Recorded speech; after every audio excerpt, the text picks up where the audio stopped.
planning committee put together the program, they said to me, hey, James, you're going to do the most simple thing today? And I said, wow, what's simple about today? It's the biggest family conference on earth. And after talking to the master of ceremony for the occasion, I discovered that simplicity is something that resonates with him as well. So, born as a Ghanaian, the MC for the occasion, he is a legend in journalism. He hosts weekly morning show on GTV, where he interviews guests from governance, health, and industry. Quite apart from that, he conducts corporate communications training and also teaches undergraduate course at the Ghana Institute of Journalism. In 2016, he was made the ambassador for Accra Psychiatric Hospital. Over and above other things, ladies and gentlemen, I am glad to say that this man has got the magic wand in his hand that makes so many people millionaires. With a big round of applause, join me in welcoming on stage the master of ceremony for Strengthening Family Conference, Mr. Kafide.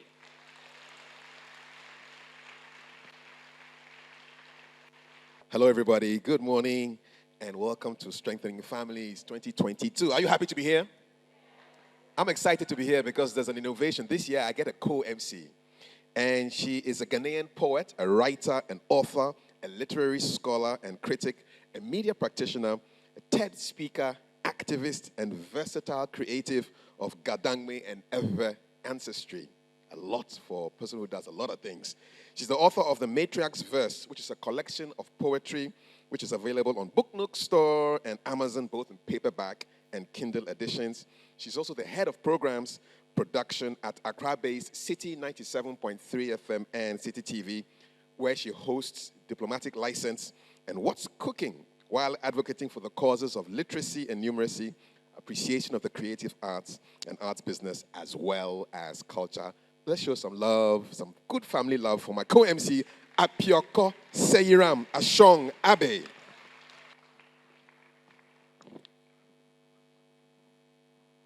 Good morning. Morning. How are we all doing? Isn't it a joy when people meet together to discuss the family? Isn't it a joy when families gather together like this? A round of applause for that, please.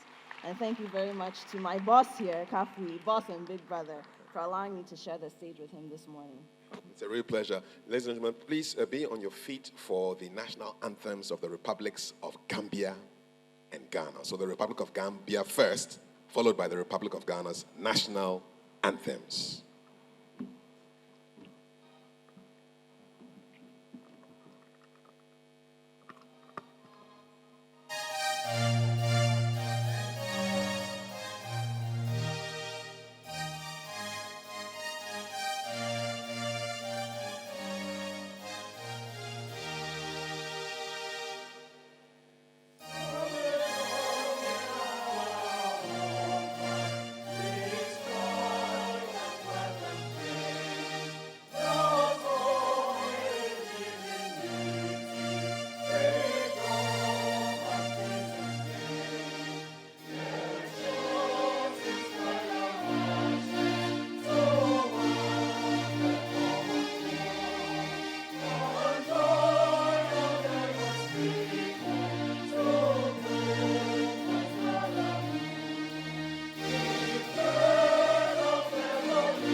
Now it's time to take the opening prayer, and to do this, we shall invite Mr. Sadia Zuzu, or is it Mr. Sadia Zuzu, from La Côte d'Ivoire. He is the National Communication Director for the Church of Jesus Christ of Latter-day Saints. Mr. Zuzu, a round of applause for him, please.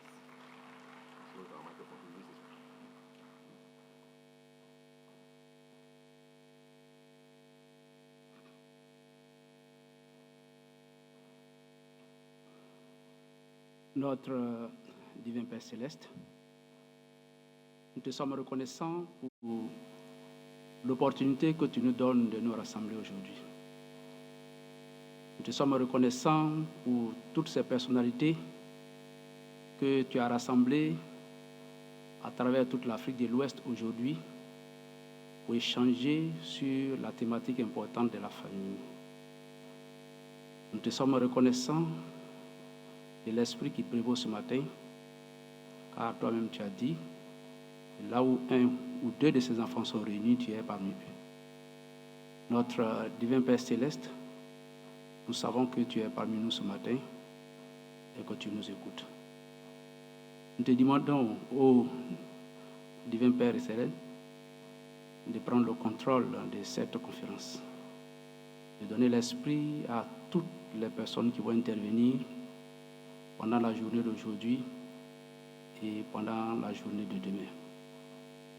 Nous te demandons, notre divin Père céleste, de faire en sorte que toutes les résolutions qui vont être prises ici, qu'elles puissent être relayées partout à travers l'Afrique de l'Ouest et à travers l'Afrique, afin de consolider les générations montantes. Nous te demandons, cher Père céleste, encore une fois de plus, d'avoir cette réunion sous ton contrôle. Seigneur, nous avons besoin de tes bénédictions, nous avons besoin de ton esprit. Et que ta volonté soit faite au nom de Jésus-Christ. Amen.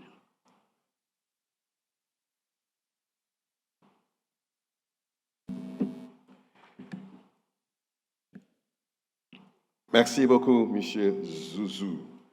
Thank you very much for the opening prayer. We want to now recognize all of you here. We're happy to have you here. We want to say you're welcome to Ghana, Her Excellency Dr. Issatu Toure, former Vice President of the Republic of Gambia.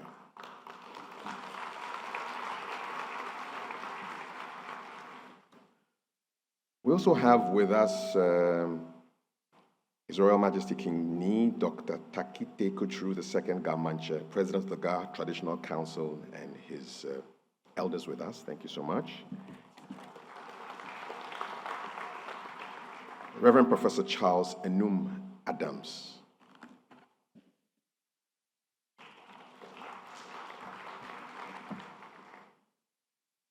We have Honorable Charles O. Esonu, who is the current Commissioner for Youth Development, Abia State Government, Nigeria. Sheikh Dr. Mohammed Marzouk Abubakari, who is here from Ghana. We'll hear from him later on. But Sheikh, you're welcome. Salam alaikum. Sam Sonu Ejeku, KGS JP, Honorable Commissioner for Chieftaincy and Community Affairs in Rivers State of Nigeria. Elizabeth Sudwe Harris, Assistant Regional Director of the Liberia Institute of Statistics and Geoinformation Services. You're welcome. We also have Madame Mariam Senabou Sane from Dakar, Senegal. Dakba Sosu is from, I believe, Benin. Dakba Sosu, good to have you here. Madame Sia Fasuluku from Sierra Leone. We're happy to have you. Mr. Koulibaly Kalahiri Germain from La Côte d'Ivoire. Mr. Eklu Kofi Amen from Togo. Gloria Odimba from Nigeria. The Honorable Claudiana Ayo Cole from the Republic of Gambia. Abubakar Dukure from Mali. We have I. Raymond and Comfort Egbo from Area 70 and from the third quorum of the 70 of the Church of Jesus Christ of Latter-day Saints. And from Ghana, we have the Honorable Francis Adai Nimo. And a couple more, and then I'll be done. Patrick Apianti Sapong is from right here from Ghana. We want to say hello to you as well. We want to say hello to a couple more people that Madam, yes, we've done that again. So thank you so much. We've got Elder Samuel Annan Simmons from Ghana, James Kwesi Addison also from Ghana, Cynthia Ohima Apia also from Ghana, Kobna Akun Atani Kwe Afadi Tete, Emmanuel Kweku Safori Enim, Lillian Maureen Miyasi, and last but not the least for now, Madam Faustina Alimatu Brahima, who is the Ewutu Senya East Municipal Director of Education, as well as District Pastor Reverend Ben New Life Zotu, who's from the Weja District Assemblies of God, and all protocols observed. Let's give them all a big family round of applause. And now for the opening remarks, let's welcome Elder Patrick Apianti Sapong from Area 70, the Church of Jesus Christ of Latter-day Saints.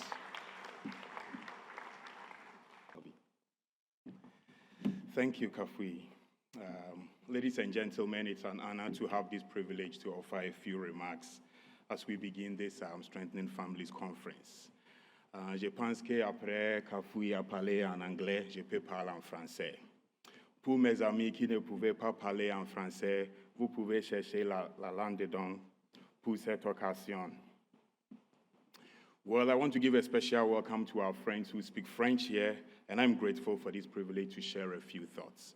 For members of the Church of Jesus Christ of Latter-day Saints, the most cherished designation we give to each other is that of sister and brother, because we believe in a shared parenthood. All of us here, regardless of our religious affiliation, know the knowledge and the wisdom in the Holy Bible account that says, train up a child in the way he should go, and when he is old, he will not depart from it. In the light of this, the Church of Jesus Christ of Latter-day Saints has for 4 years, continuing with its many partners, organized what we call the Strengthening Families Conference. This year's edition is a 2-day international conference that features a lot of things that are designed to promote those measures that will seek for the welfare of the family. In the light of this, we invite you as we go through these 2 days to help raise awareness and discuss some critical issues that confront families of today. The theme for this year's conference is strengthening the rising generation. We have a special interest in ensuring that children grow up in the ways of the Lord. With these simple things, ladies and gentlemen, we welcome you again to the Strengthening Families Conference, and I hope that your desires will be met. Thank you.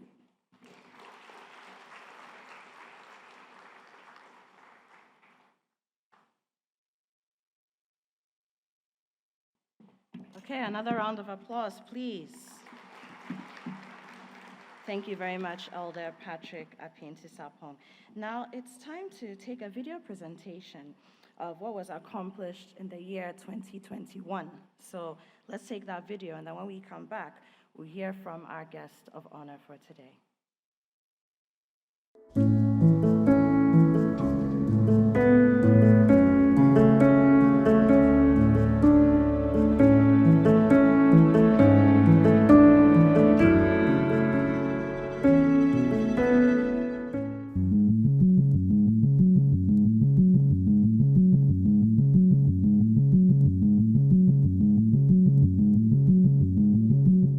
I live in Lower Mangibi County. My organization is called Gala Afama. It's a Pele phrase that means if God agrees.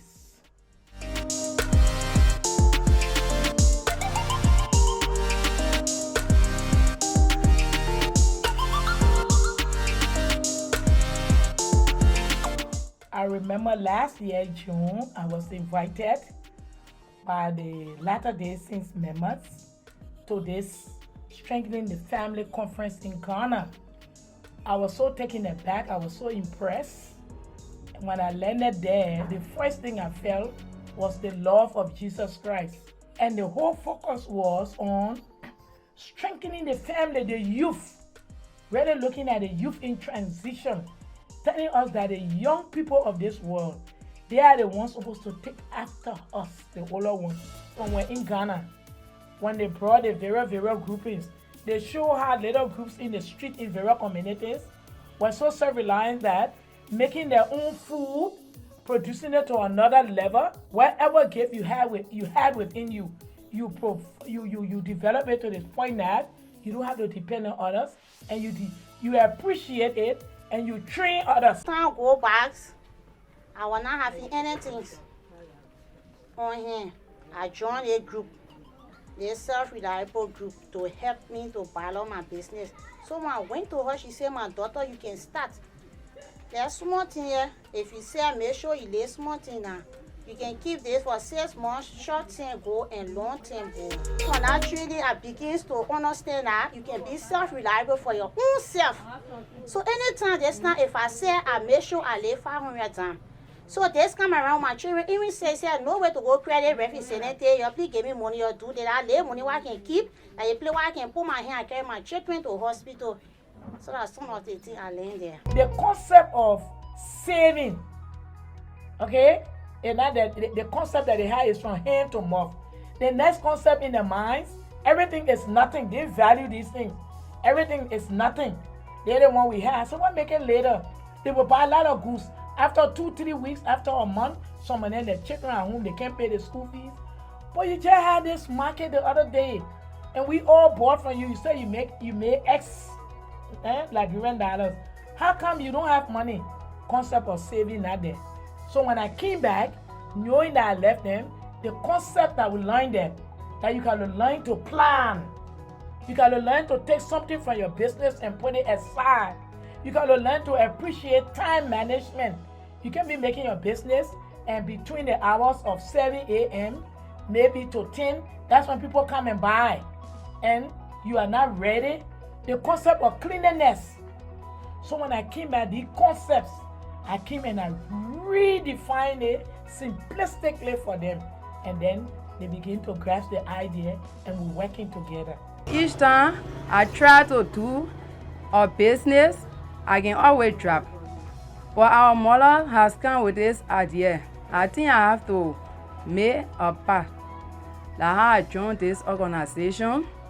And the teachers like King, she was teaching us about saving, about our budget.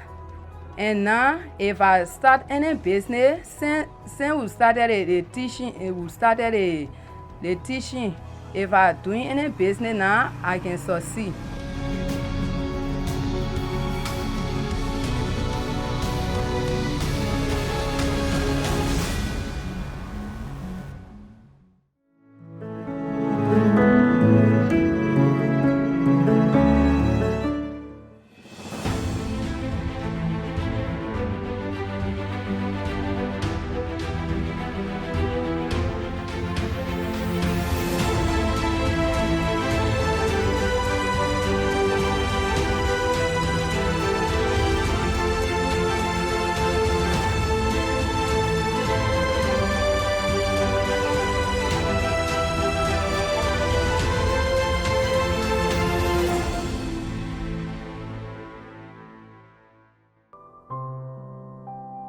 What I think about the importance of this class is that the Savior has instructed us that we need to be one.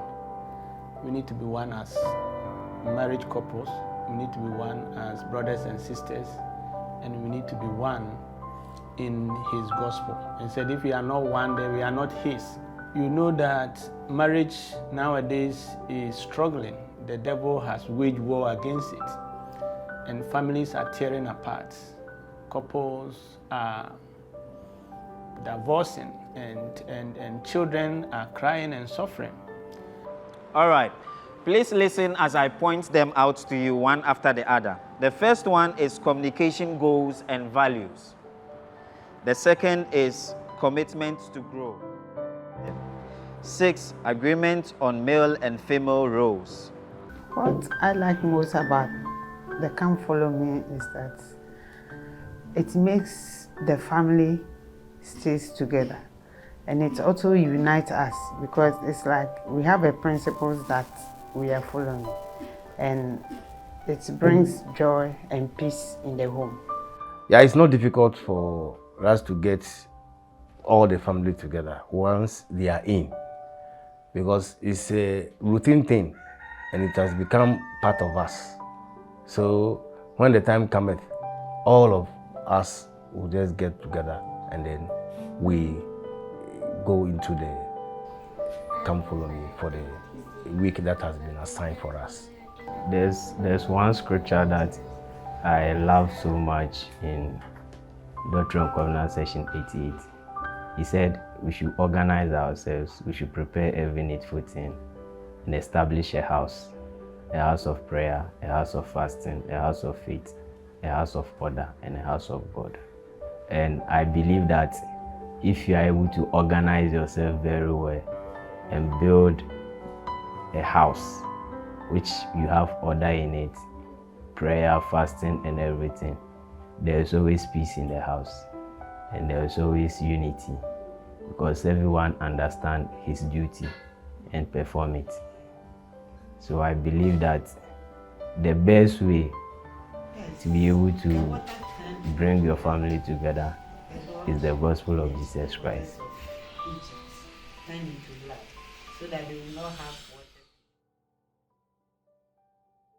In the Church of Jesus Christ of Latter-day Saints, we believe that families will live forever, even life after death. In the temple, we seal our marriages, that as couples, we will continue to live a good life, we will keep the commandment of God, we will love the Savior and follow Him, so that at the end, we will live with Him and our Father in heaven again in their kingdom that they have prepared for us. And so we hope to achieve a very solidified families that are centered in the Savior Jesus Christ, families that understand and love themselves, families that will be able to raise righteous children and be able to prepare them for the second coming of the Savior Jesus Christ. That is our ultimate goal.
The Children and Youth Program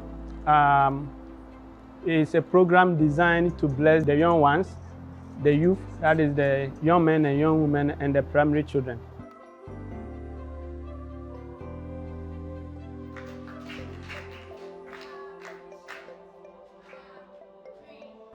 We also have a program called Succeed in School, where the youth go there to learn some secular education and gain some skills. They learn mathematics, they learn English.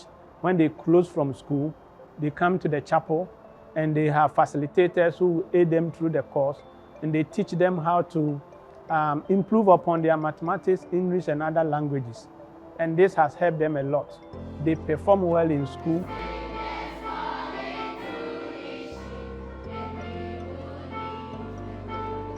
My name is Beatrice Wegbe. I'm a the reading and writing teacher for the Succeed in School under the CYD program. Okay, the Succeed in School is one of the branch under the CYD program. That's the intellectual program. So to let them know, like learn new languages, improve upon their learning skills. So this program is set that so that children who don't understand something in school, maybe you have maths, a topic in maths and you don't understand, you bring it to the teachers, they will help you understand it very well. The personal goal I set for myself under the social aspect is to manage my anger issues and to say polite words to others. The personal things I'm doing to achieve my goals are to, when I get angry, I take deep breath and count to 10, or think before I talk to someone. Before CYD, I've never like set a goal. I didn't even know what goals were. Yes, but CYD has really helped me know a lot of. It has taught me how to set goals for myself. The personal goal I've set for myself is to learn about first aid and outdoor skills. Personally, I've started some studies on it, and I've got to know that first aid is an immediate treatment given to someone, an injured person, before sending the person to hospital to receive further treatment. And I also like the idea of helping others, as the Savior did. And my goal in life is to become like a doctor. And learning first aid will be like a building block for me to achieve my goal.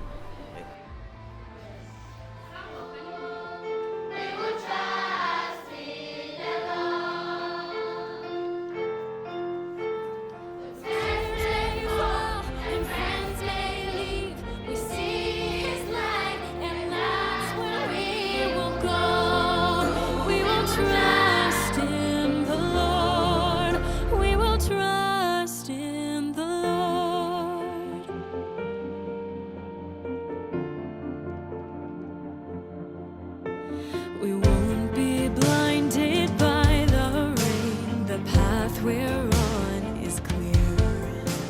There may be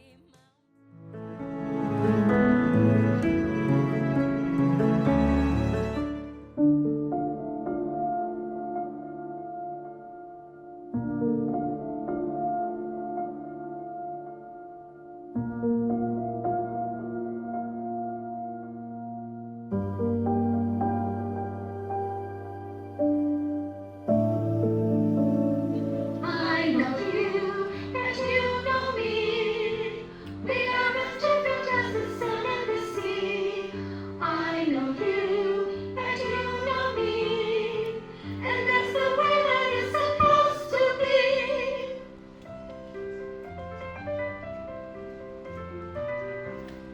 I help you, and you help me. Feeling for problems and we're starting to see. I help you, and you help me. And that's the way that it's supposed to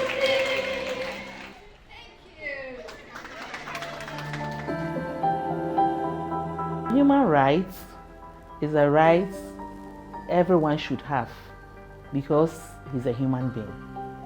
This right normally is to make people understand that they have right to speak, they have right to belong to a family, they have right to be educated, they have right to belong to a group of people. We all agree that human rights are fundamental to humanity. And that is why they are not left just like that. We cannot talk of human rights without touching human rights violations or human rights abuses. The protection against killing, the protection against all kinds of discrimination, the protection against all kinds of evil, protection against all kinds of mischief. These are all evils that are opposed by the Holy Quran. Now let's come to the rights and freedoms, the right to live, the right to dignity, the right to education, the right to accommodation, the right to feeding, the right to intellectualism or anything positive for you. These are all values that are emphasized by the Quran.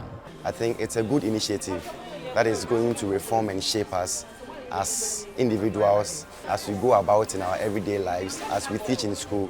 It's going to have a great impact on us. I've learned that everyone has a right and everyone is important. You know, I don't need to draw quick conclusions. I have to take my time, ask questions before I act. I have to give everybody room to bring out their best. I've learned a lot. We used to hear human rights, and first it was something about defending people. People are there and trying to let people know about their rights and all those things. But today I realized it is something different about freedom, justice, and peace. And people have the right, but they also have a responsibility towards others. So how you want people to treat you, this is what you are supposed to do also to them.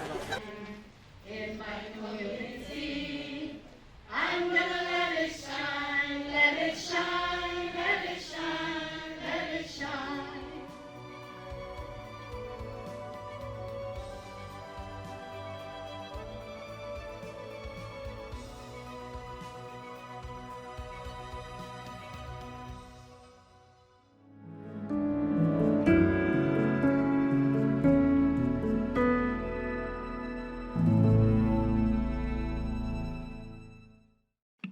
That was awesome. And to think that this event, the Strengthening Families Conference 2022, is a global event originating from Ghana. I think you want to give all the organizers a big round of applause. It's been great. Quick announcement on vehicles that need to move right now. GE 2580-19, it's a Toyota. And then GW 675-21. Another Toyota. I hope you can remember your car numbers.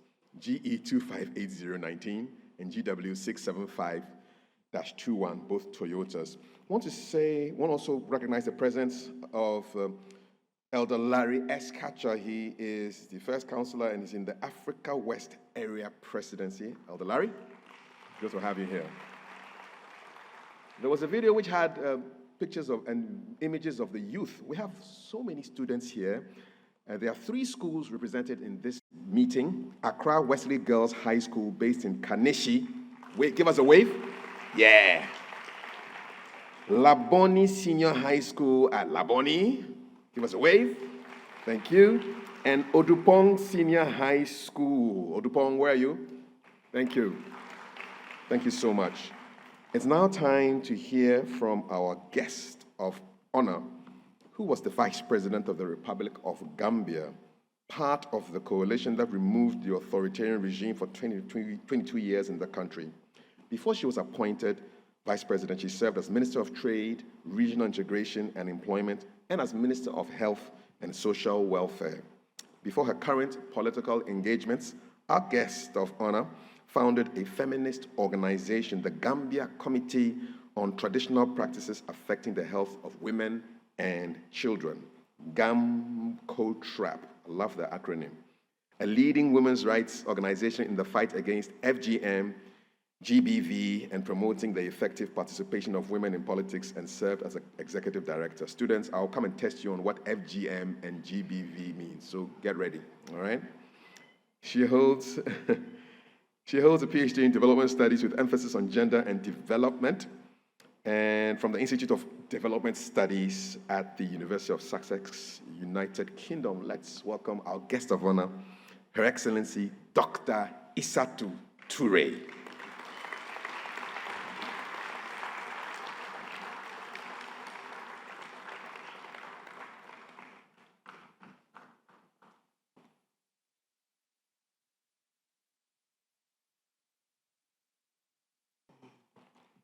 Thank you very much, Mr. Facilitator. The Africa West Area Presidency, Team Larry Eskacha, Hugo E. Martinez, and Joe Klebinat, the fraternity of the Strengthening Families Conference, Strengthening the Rising Generation team. All other protocols respectfully observed. Ladies and gentlemen, I am very pleased to be here today and be honored to speak to you on this very auspicious occasion that has brought in people of different faith, people of different backgrounds, people of different orientations, to come and talk about something that is very fundamental, that cuts across the world and human existence, and that is about the family.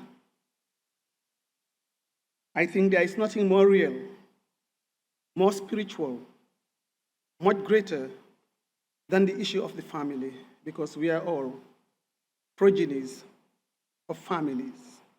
We are coming from different family backgrounds.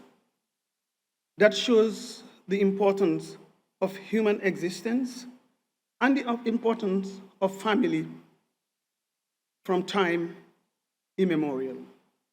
And it will be so till the end of the world. Only the Lord Almighty and all those who have come before knows when it will end, but the family is a reality. The family is a unit that we will live with, and therefore is very important. I had the opportunity of meeting Larry Eskacha and his team in the Gambia. Then I was the Vice President of the Republic of the Gambia. Little did I know that I was going to be here to stand before this great congregation that talks about one of the most fundamental issues that the world should focus on, that is the family.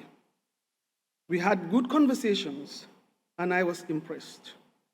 The Gambia is 95% Muslims, and we have 10% Christians, but we coexist, we live together, and we intermarry, we are related, and therefore families are realities, irrespective of what type of nomenclature that family has. The issues today that I have seen, just a tip of it. When I came in, I was introduced to look at the platforms, the exhibitions, and I have seen what they have been doing to bring the family. But one thing I wanted to talk here today is to reflect on the nature of the family now. In this generation, and what we have seen, and the manifestations and the idiosyncrasies of these families as we move forward. Africa has a very important demographic dividend, that is the young people. At least in every country you look at in Africa, at least almost 60% of the population are young, and they are all emerging from families. But the fundamental question I want us to ask ourselves is, how are families faring today? What are the issues of the young people? What are the issues within the family? It is within the family unions that those children are emerging. The youths are coming, both men and women. But what are the things that are affecting them to the point that the families are disintegrating? We have seen the nature of the family taking on a turn that requires going back to look at ourselves, to look at our family religions. What I know of all religions, I know the family is the unit that is very fundamental in the existence of humanity, and the family is what builds up the values, and the family that gives the courage, and is the family that shapes the society. So therefore, it is important that we give it focus, we give it importance. We have seen marriages breaking. We have seen children there is desperation among the families, and children take the back way to go away because there is no hope. We have seen children going to school, they come back, the mom and daddy are not there, what next? And at that critical stage of their lives and their age, there needs to be someone or people to bring them together so that we build the type of society we want for the future. It's very key. So today, I am inspired by what I saw and the type of initiatives that are being taken to bring back the family and look at the family as a spiritual unit, a unit for humanity, a unit for support, and a unit for shaping the future direction of of our continent and the world over, irrespective of where you are. I was impressed when I heard the facilitator say that we give equal opportunities to both men and women. The Lord Almighty created both men and women, and they live together, and they all have a role to play, and therefore, recognizing each other's role and giving each other the opportunity and the platform to engage is very key. Most of what happens between men and women is as a result of the social construction of gender. But right from the word, spiritually, the Lord Almighty has given both men and women equal opportunities to be able to self-actualize in what they are doing. And that gives my heart to this institution of the later people of the later saints in the work that they are doing. And I want to associate myself with this. I also want to tell you that there are quite a lot of things that we need to do as a congregation, irrespective of what religion you belong, because there are values that are very common in our religions that bring us together as human beings. And those values must be respected. When you look at our saints or our prophets, Jesus Christ preceded our Prophet Muhammad sallallahu alaihi wasallam. He did a great job, and when our prophet came, he built upon those things, and the world is moving. How do we as human beings work together in bringing all those strands, looking at the existence of humanity, and give humanity the credence and importance it has in order for the world to be a better place? It's a very key issue, and I have seen that here today. I have seen the future of the young people, that not everything is lost. But when you look at our various countries, right from the beginning, sometimes you ask yourself, where are we going? There is no hope. How can we bring hope back to the eyes and to our children? I think these are the types of initiatives that I want to associate myself after having gone into political office or in governance. Working with young people for many, many years, I have been engaged in grassroots activism. And when the change was necessary, it was that pool that was used to effect the change in a non-violent way. So therefore, the young people, the families have a role to play, and it is how you shape them, how you educate them, how you expose them, and how we bring them up is going to determine the type of future that we are going to inherit or leave them to inherit, and we have a role to play. As parents, what do? Let us go back to the rubrics of society. Let's live with our kids. Let's talk to them. Let's engage them. Let's listen to them. When you talk about principles of human rights, apart from the right to express oneself, there is a principle that says participation. The young children, men and women, young and old, have a right to participate, and we must create that enabling environment for those rights to be exercised. Let's communicate. Let us build their skills.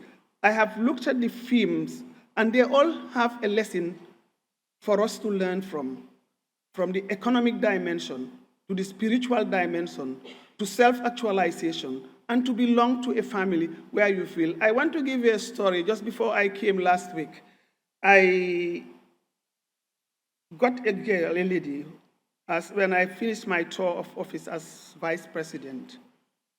There was a lady who would come to me on a daily basis. She has fits.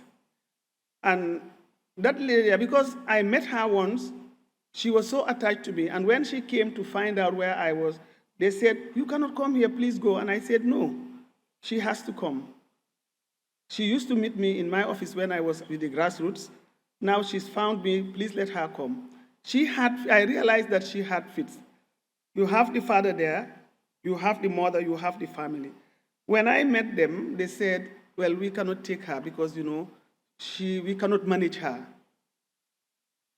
And when I sat down to discuss with my husband, I told my husband, "Look, this is already a catch-22. I cannot leave this woman to go out. She's vulnerable.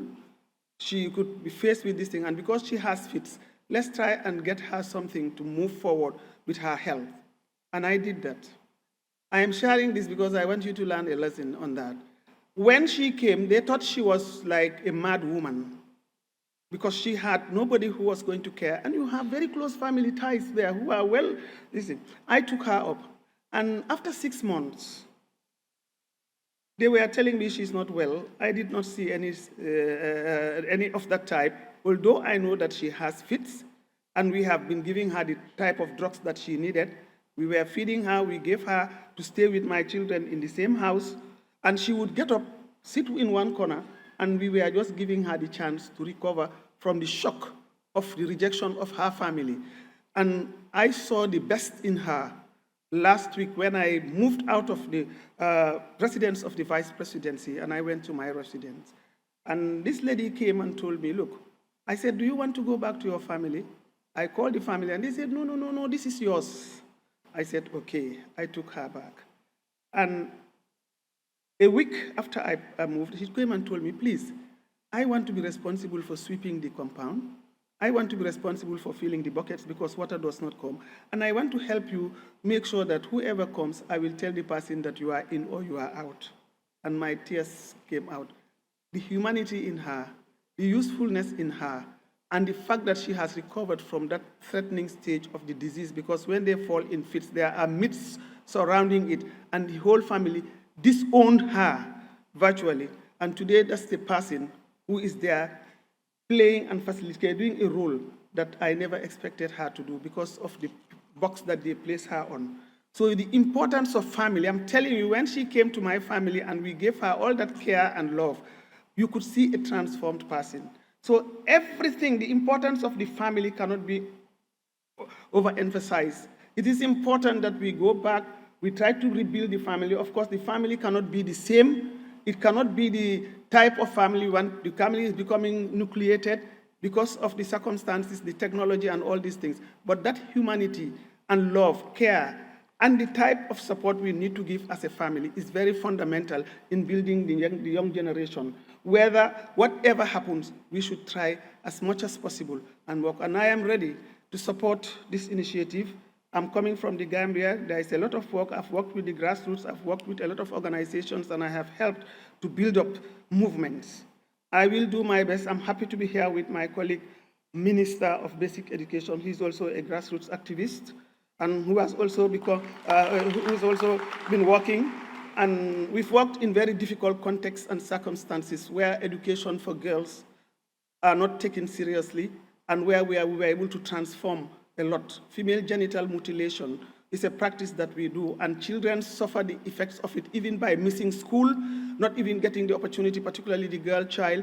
Boys are also vulnerable to so many things. I think it is our responsibility, irrespective whether they are males or females, whether they are coming from the urban or rural, whether they are disability or so, for us to see how best we can offer what opportunities that we have and the chances that are available to make the world a better place by building and protecting and working with our children, work with the young and the youth, and work within the family context to be able to move and to address some of the serious things that are emerging in marital relationships right now. Because if the relationships do not go in the right direction, surely the family will not find a good footing. And this is what I want to say. Thank you very much for giving me the chance.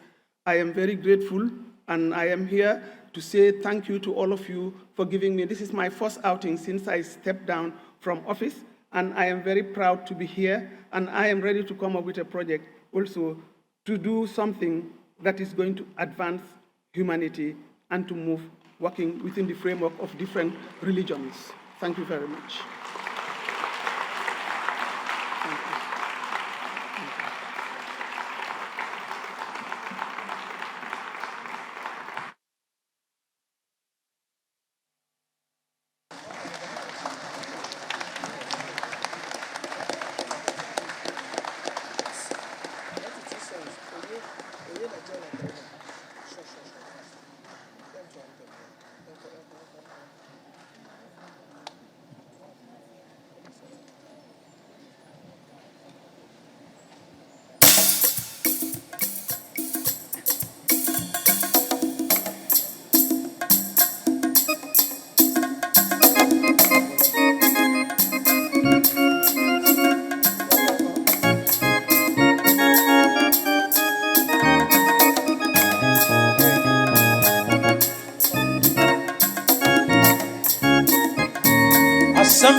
mato, papele mati, oye, oye, papele mati, Yesu yono, Ejonya miye,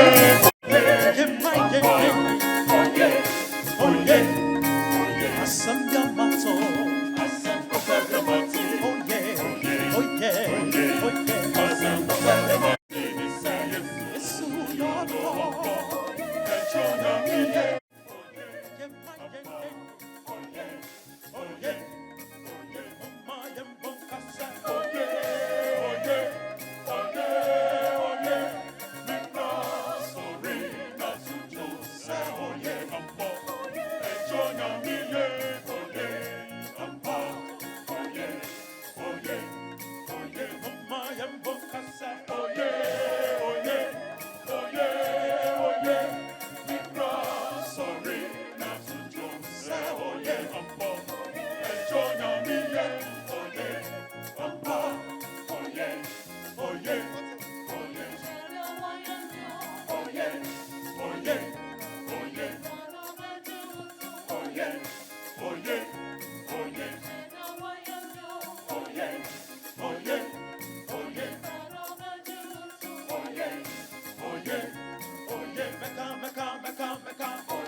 Ladies and gentlemen, the Winneba Youth Choir, I think they deserve one more round of applause. They never disappoint. I've heard them over the years, and I'm sure some people have grown, have left the choir as time has gone on, but the quality of the choir, the message, and the power of your administration always remains the same. Thank you. Thank you for that. Now, speaking about young people, it's about to get into our first of the two panel discussions that we have today. I will be moderating it. It's the Strengthening the Rising Generation panel. Strengthening the Rising Generation. We're talking about families, right? Families include so many different people. You've got your mother, you've got your father. We saw the work that was done last year. We saw conversations about the importance of marriages and the role that marriages play in families. We saw how children are impacted, young people are impacted by the family unit. But families can't do it alone. As they say, it takes a village. And so conversations like this with people who have information, expertise, experience about the things that we can do in our own corner, wherever we find ourselves, regardless of our profession, whether we are male, female, wherever we are, as people who believe that there's a higher power that watches over all of us, and who also believe in the power of humanity and the fact that we all have human rights. We saw that too, right?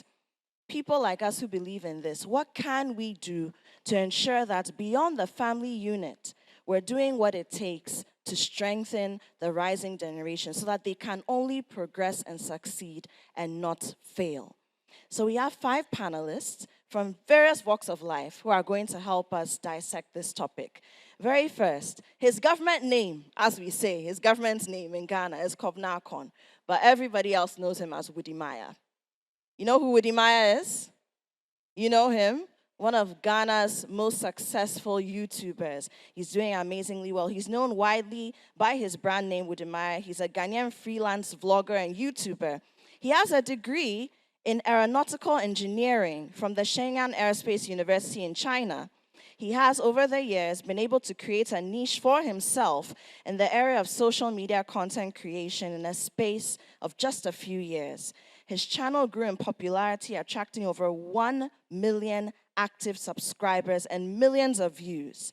He's collaborated with other top YouTubers from Africa, and he's also helped small content creators and entrepreneurs gain massive exposure. He's managed to interview a plethora of diplomats, entrepreneurs, and cultural icons across the world. Notable for this list are the former President of the Republic of Ghana, His Excellency John Kufuor, renowned Kenyan lawyer and Pan-Africanist, Professor PLO Lumumba, and many more. Woody Maya is currently working on the Africa to the World project. A round of applause. Let's welcome Woody Maya to the stage. Okay, while he comes up, I'll introduce my second guest. Atani Kweafaditete. He was born on the 21st of September 2002, not 2022, 2002. So he's young, he's 20, and I've seen his work, which I'll be talking a little bit about more shortly. I've seen his work, and I never imagined he was this young because he's already creating great waves in the space in which he operates. He had his basic education at the St. Bernadette Superior School, then later moved to Akosombo International School, where he studied home economics, biology, and general knowledge in arts, what we call GKA.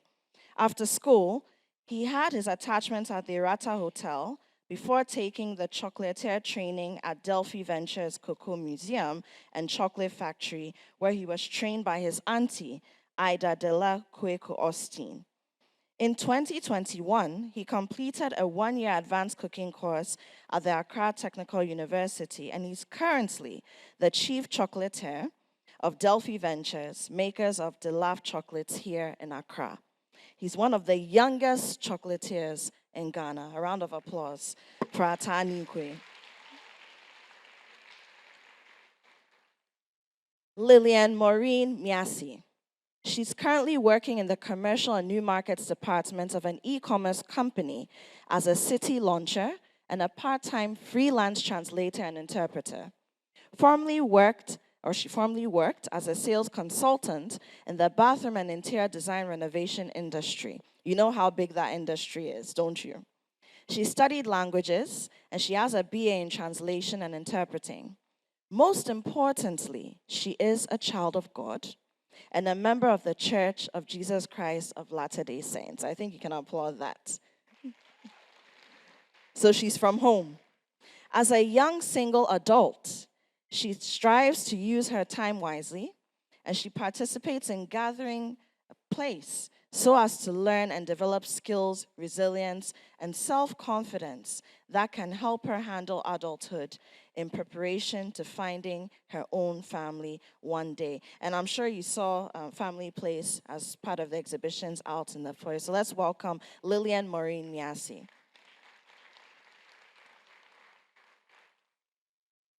Emmanuel Kweku Saforenim. He's a communications enthusiast with over 10 years studying and practicing in the field of communications. He holds a bachelor's degree in communication studies from the Central University and 2 master's degrees, one in development communication from the Ghana Institute of Journalism, or GIJ, and the other in business communication from the University of Education, Winneba. He's the executive assistant to the Business Center for Developing Education, what we call ABCDE, an NGO focused on helping the business community to deliver various services to the educational sector. And a communications consultant, he's also at the African Business Communication, an international corporate and marketing communications consultancy firm. He was formerly the international Students Relations Officer at the Pentecost University, a lead liaison bridging the gap between management and all international students. He was also a mentor to a cross-section of students at the university. A round of applause for Emmanuel Kweku Saforini. And last on the panel, but definitely not the least, Ms. Cynthia Ohima Apia. She studied political science at the Kwame Nkrumah University of Science and Technology, and she did her national service at Ejuratia Secondary School as a government teacher. She worked for a cleaning company after national service for a year, and then secured a job with an insurance company. She worked with the insurance company for 5 years, after which she resigned to start her own business. She runs a travel and tour company. In the year 2021, she created a platform on Facebook called Women in Business, where other women like herself are given the opportunity to advertise their products and services, get this, for free. The main objective is to inspire women to be financially self-sufficient by creating business opportunities and sharing business ideas. So please welcome the inspirational Cynthia Ohima Apia to the stage.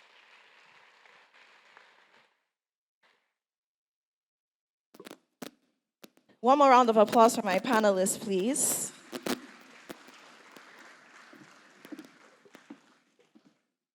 Hello, ladies and gentlemen. How are we doing? Good, good. Okay, so you have microphones on the tables next to you. There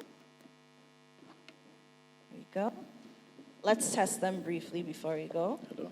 Woody, do you have one too? Okay. Hello. Hello. Hello. Yeah. Hi. Hello. Okay, we can. So let's get right into the conversation. We're talking about strengthening the generation. All of you are still young. You're youth. And I'm sure we have students here. They're looking at you. Students, are you inspired by some of the things that you've heard about them? Yes, they are. And I'm so happy that Strengthening Families Conference has included this, because one of the things that I believe we lack is enough and thorough mentorship of youth. So thank you for availing yourselves to be a part of the panel, because you're going to share things about yourself too. That's not easy to do in the question. And I'm particularly interested in what Lillian and Woody have to say about this. How my mic seems to be misbehaving. How would you personally determine the career you want to pursue? Or do you follow the majority who are pursuing the known and popular careers? Woody, I'll start with you. Thank you very much. Woody, I'll start with you. And I'm starting with you because social media has become the thing, right? Everybody is on social media. Everybody wants to be a social media influencer. Everybody wants to be popular, wants to be a star overnight. But do you just get into it because everybody is doing it? Okay. Thank you so much. For me, I think I would say that it starts with passion. This is something that I believe that our parents are also here, and they're going to listen to me very carefully. It starts with passion. For me, my dad always wanted me to be an engineer, but personally, that was not the passion that I had. And I had to respect my dad, went to school, get a degree as an aeronautical engineer. But when I was in school, the passion, like I love talking. And I was like, why am I talking and no one is paying me for talking? I mean, we have a lot of youth in here. They love eating, but no one is paying them for eating. And I was so impressed about the Winneba choir. And I told my PA that, why is nobody paying? I mean, just for them singing, they should be earning money while singing. And this is the research that I did when I was in school. So when I was studying my major, I was doing research about how to make money without being an aeronautical engineer. And when I discovered, I pursued it. And my dad found out. And when my dad found out, 2 weeks, my dad never spoke to me. Because I want you to be an engineer. But I had a passion for it. So I spoke to my mom. I mean, a big round of applause to all mommies in the house. So, you're calling me Wadamaya. It's not my name. Wadamaya in Chinese literally means my mom. So, my mom called me and said, your dad is extremely mad, but I'll take care of him for you. So, I continued, followed my passion, and then 2 weeks later, my dad called me, oh, I've spoken with your mom. I'll just come in and make sure everything is okay. And that's when my dad accepted the fact that I can follow my passion. And to be honest, my passion has made me who I am. I believe that my engineering career wouldn't have taken me this far. I think I won't even get the privilege to sit in here. So I want to say, whatever you want to do, you have to have the passion for it, but it's not an easy road. You have to be self-disciplined. It's very important. You might see your friends chilling, but you can't chill with them because you need to discipline yourself. And discipline yourself, you have to stay consistent. And that is what brought me this far. So I believe passion first. Brilliant. Thank Passion first. A round of applause for Woody Meyer. Passion first. Passion first. So in determining your career, the career you want to pursue, passion first. What are you passionate about? Do you like to eat? Do you like to dance? Do you like to read? Do you like to fix things? What are you naturally passionate about? Woody Meyer says you must pay attention to that when you're focusing on what career path you want to follow. Lillian, you work a lot with young people. I mean, you're involved in so many different groups that bring you into contact with young people. What's your opinion on this? Thank you for the question. I really loved what Woody said about passion. It's really important to do something we are passionate about, but I would say I choose something that would also make me happy because it's important to love what you are doing. Once you're passionate about it, once you love it, it becomes so easier. I would also say I choose things that would make me reach my full potential, things I find spatial affinity for. I did languages in school. I did French, English, and Spanish. But I found myself learning marketing, and I did sales. So along the line, we might not really follow exactly what we did in school. But once we find something we really love, we should just follow the path. Wonderful, wonderful. Thank you. Round of applause, please. So what makes you happy, right? What makes you happy? And you don't necessarily have to limit yourself to what you learned in school. And you and Woody are prime examples of that. Let me come to our young lady, Cynthia, here. I mean, you at a point after school, you went to teach. Yes. Now, a lot of young people in Ghana, for those of you who are not from Ghana, teaching immediately after school is not what a lot of young people want to do. I don't know if it's like that in other parts of the world. But she went to teach. And you were teaching not in the city. You were teaching in what some people would say, the hinterlands. What was that experience like, and how has that shaped you? After a university, I was actually posted to WA to do my national service. But when I went, I stayed there for like a month. So I felt sick, so I had to come back to Kumasi, actually. So when I came back to Kumasi, they said I had to re-register again. So when I re-registered, they said they were going to put me in Kumasi. And I said, no, I need to go outside Kumasi so that it will inspire other people like myself. That we shouldn't limit ourselves to our location. We should move outside so that it will inspire the other generation. So I decided to go outside Kumasi. So I was driving like 40 minutes. Ejetia is on the Mampong Road. So I had to drive from Kumasi through Ankasi to Ejetia to teach every day. On a national service stipend? Yes. Wow. Yes. I think you can clap for that. Now, let me just put this into context for you. When you are doing certain things in cities like Accra, Kumasi, Tamale, it's a little easier to access certain things. Now, if you have to move 40 minutes, and this is without traffic, right? Yes, yes. 40 minutes outside of Kumasi to get to where you're teaching. Yes. National service salary or, allowance it's not up to 600 cedis, right? And sometimes it's in arrears. And you're using that to transport yourself just because you believe that you need to be able to inspire and make a difference because you've been given the opportunity to do that. That's a laudable thing. So now let's pick that. In working with young people while you were teaching, what did that teach you about, personally, but then also learning from your students how to chart your path? I wanted to inspire them. I wanted them to believe that as young women especially, you can be whatever you want to be. And you shouldn't let where you live, your location, define your success. Because it's not only in Accra, maybe Kumasi, that you can stay and be successful. I was moving from Kumasi to Ejetia. So I wanted that girl at Ejetia to believe in herself that she can rise up from Ejetia and be successful. So that was the whole idea. Brilliant, brilliant. So for you, charting your career path, don't allow your physical space to limit you. It shouldn't limit you because it must not. Yes. Okay, great. So I'm going to throw this to, Quick, do you have anything to add before we move on to the next question?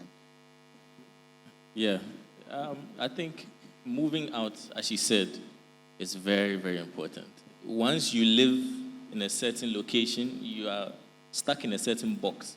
You can't really think out of that box unless you have access to the internet or something else.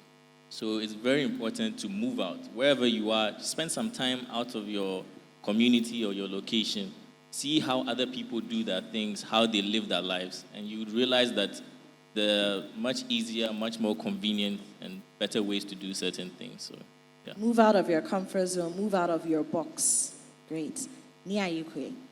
Okay, so I would like to go with what Mordecai said, right? You first have to know yourself. Right when I was in class 6, my mom asked me, you are going to go to JHS.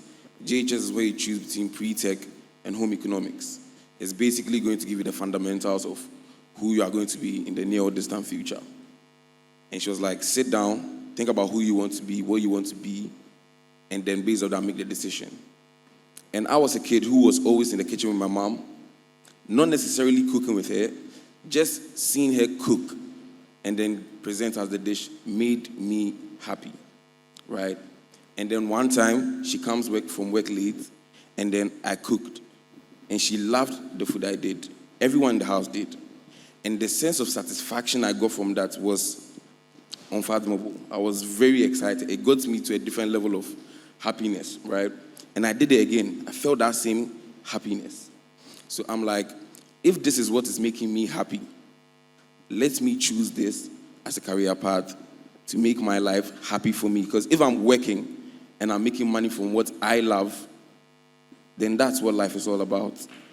So first of all, I'd like to say thank you to Mom as well and my dad for having very, very understanding parents, because coming from a family where, everyone is on the big leagues and that, and then you come and say, I want to be a chef or a cook.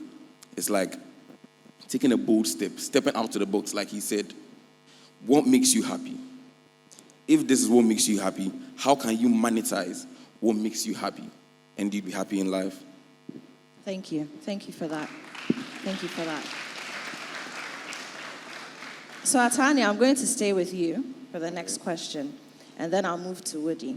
So, technology, and especially social media, they've taken over the scene, It influences us in so many ways.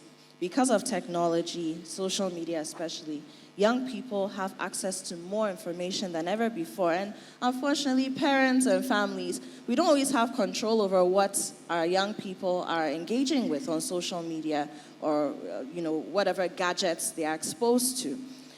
However, it's not all bad. Clearly, Woody has shown us that it's not all bad. There are positives there. But I'm speaking to you about this, Atani, because you're doing something that requires people to see, experience, even before they decide to buy the chocolate you're making or taste your pastries or whatever you're cooking up in the kitchen.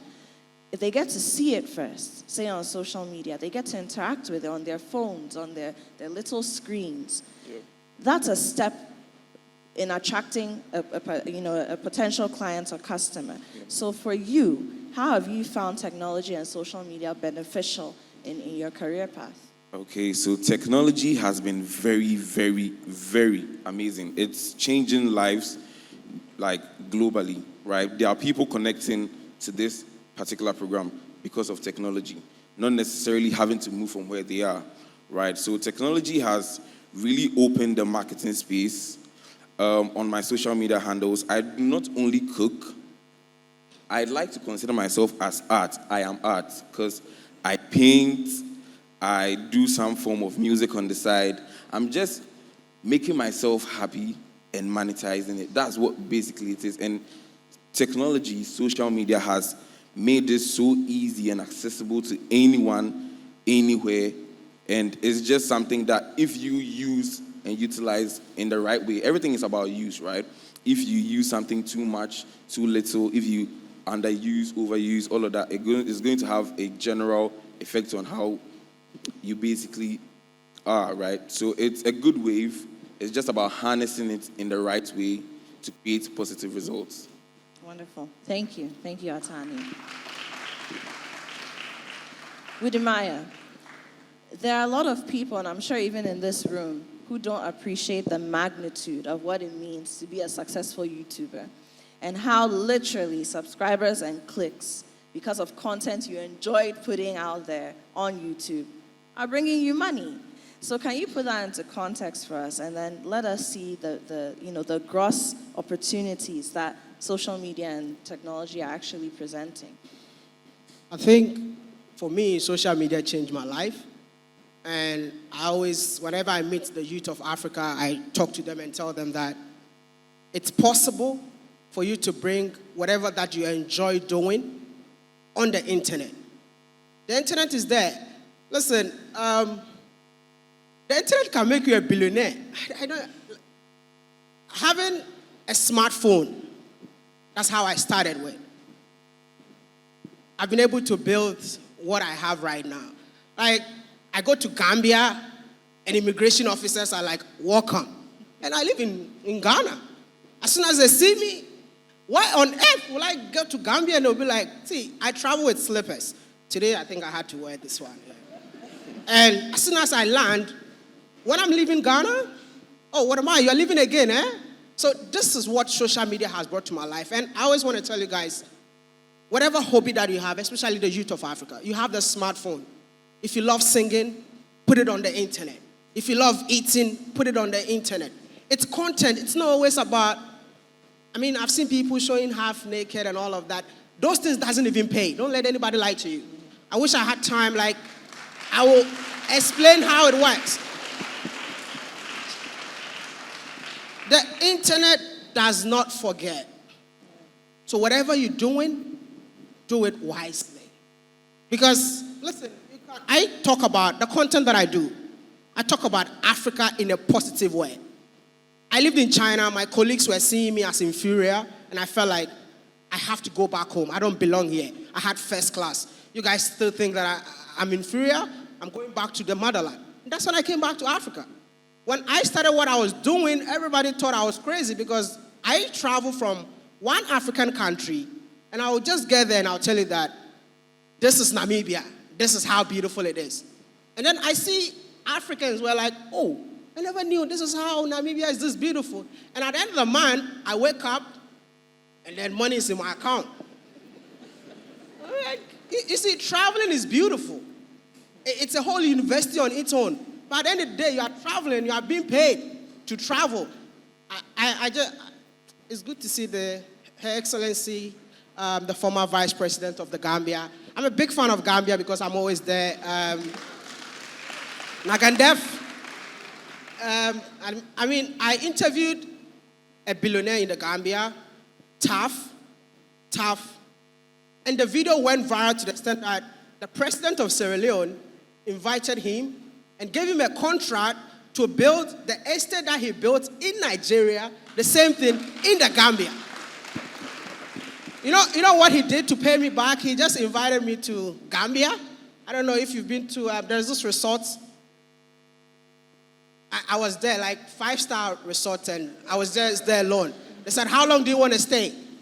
I stayed there like 2 weeks, and this is what social media has done to me. So I just want to tell you, if you are here even if you're a doctor, whoever profession that you want to be, if you have a passion for something, bring it on the internet and use it wisely. Thank you. Words of wisdom. Lillian. All right, thank you. So I believe technology is a really special tool, especially social media. I know a lot of young people are here today, and most of the time they just spend 4 hours on Instagram just swiping and comparing themselves to others. And paying people without realizing. Exactly. I believe they can actually use social media to do more important things. I know some of us are here, some of the young people do not really know how to cook. Some of them do not know how to maybe do very useful things. And social media could be used to learn simple things. My friend right here just mentioned that he used that to learn basic things. And I believe it's a platform we could use to improve ourselves and become better in every field. Thank you, thank you, thank you. So, Cynthia, let me come to you. Women in business. It started on social media, right? Yes. And because of that platform, there are so many women. I mean, I work in the media. I know how expensive it is to advertise, okay? Let's call a spade a spade. But social media has given people the space to do that. Now, if you don't have the followership or you don't have an account that puts content out there that attracts that amount of attraction, then it means that you need platforms like Women in Business. People are showcasing their things for free. It's like an open market on the internet. Let's talk a little bit about that and how some of the success stories, maybe one or two that you're aware of. Okay. So it all started in 2020. After I resigned from my company, I did insurance marketing for 5 years. So you know how difficult marketing is. You have to work from clients to clients. So when I resigned, I asked myself, if I'm resigning to start my own business, am I still going to struggle to market? So one day I was there, I took my phone, and I posted my business on one of these platforms on Facebook. But I realized that when you post, you have to pay. And I couldn't afford that payment. So I asked myself, that means there are like 1,000 women out there like myself who want to advertise their product, but they don't have the platform. So what do I do? So I went to Facebook, I was searching, and I saw create a group. So I created a group. I was the first member. So I invited my friends. I encouraged them to invite other people. We just started in December last year, and now we are over 90,000 people. And for those of you who use Facebook, you should check out Women in Business on Facebook. Some of the things that the women are doing. You'd never imagine that there are businesses like that. Very practical things that can solve our everyday problems. Goods that you think are not available in Ghana or no one is producing. People are doing it. So, I mean, yes, go support them. It's a very interesting platform and, of course, very beneficial as well. Yeah? Okay, so I'll come to you, Kweku. A, B, C, D, E. And you do a lot of things that sort of bridge the gap between the working world and the educational institution. So we keep talking a lot about how our educational institutions are not necessarily churning out the kinds of people we need to work for us in the 21st century. People who can take us from point A to point B and make our companies and our economy more competitive, right? But that's one of the things that you do in bridging the gap. How is technology playing a part in that? Well, as everybody here has already shared, technology is a huge part of our lives. The number of hours that we spend on our phones every day in front of a screen, looking at objects moving around, people moving around, sometimes we don't really pay attention to it, but we spend so much time on it, okay? So now, the business world is all about selling your idea, selling your product, whatever. So you need to get these eyeballs. And then all the eyeballs are on this screen. So technology features a huge part of everything that we do nowadays. So you pay attention to the fact that, yes, young people have access to the technology. Almost a lot of, let me say not all, but a lot of people have phones. But then it's the usual social media. But they need to also learn that what you can do with your phone can actually prepare you for the work you would do when you're done with school. So if you want to do engineering or anything, you can learn it now. Students, are you listening? You can. And the thing is that if you go on YouTube, everything is on YouTube. You can make anything on YouTube. You can learn anything on YouTube. If you don't have money for a visa to fly to Namibia, he will give you a first-class seat all the way to Namibia. So we need to pay attention to the fact that these things are in our hands. Don't just see it as a source of entertainment or when you finish school, then you will learn. No. Right now, where you are in your life, see what you want to do. Go and look for it on the internet. See how you can improve on whatever is being done already. And then when you are ready for the business world, they will grab you because everybody is finishing with a degree. What is your special thing? What do you have above your classmates that proves to the company that, no, this person, we need this person in the company? Do you get it? So I think it's very important that we pay attention to what we are using the technology for. And don't wait till you're done with school. Start now, figure it out, and then it will help you in the future. Thank you. Thank you very much. Can I add one more thing before? Yes, of course. I've seen a lot of students in here, and I just want to say that being a content creator on any social media platform, has to be something like you are a school dropout. Because there's this misconception out there that people that we see them on social media making all the noise are school dropout. That is not true. You can use that social media and it will definitely change your life. Thank you. Thank you. Thank you. So I'm going to come back to you, Lillian, back to you. Now, a lot of young people don't know who to talk to when it comes to their careers, things they're going through personally, and young people are dealing with a lot. Let's even put let's put aside the fact that we're dealing with a global issue, a pandemic, right? And every day something else pops up. It's monkeypox today. It's something. Young people are dealing with a lot, and they're having to deal with these things alongside everything else that adults, grown people, our fathers, our mothers, our grandfathers and grandmothers are also dealing with. A lot of people feel they don't have places to go. Now, in your estimation, personally, and then also what you've observed in working with young people, are you more comfortable, are young people more comfortable speaking to people like their parents?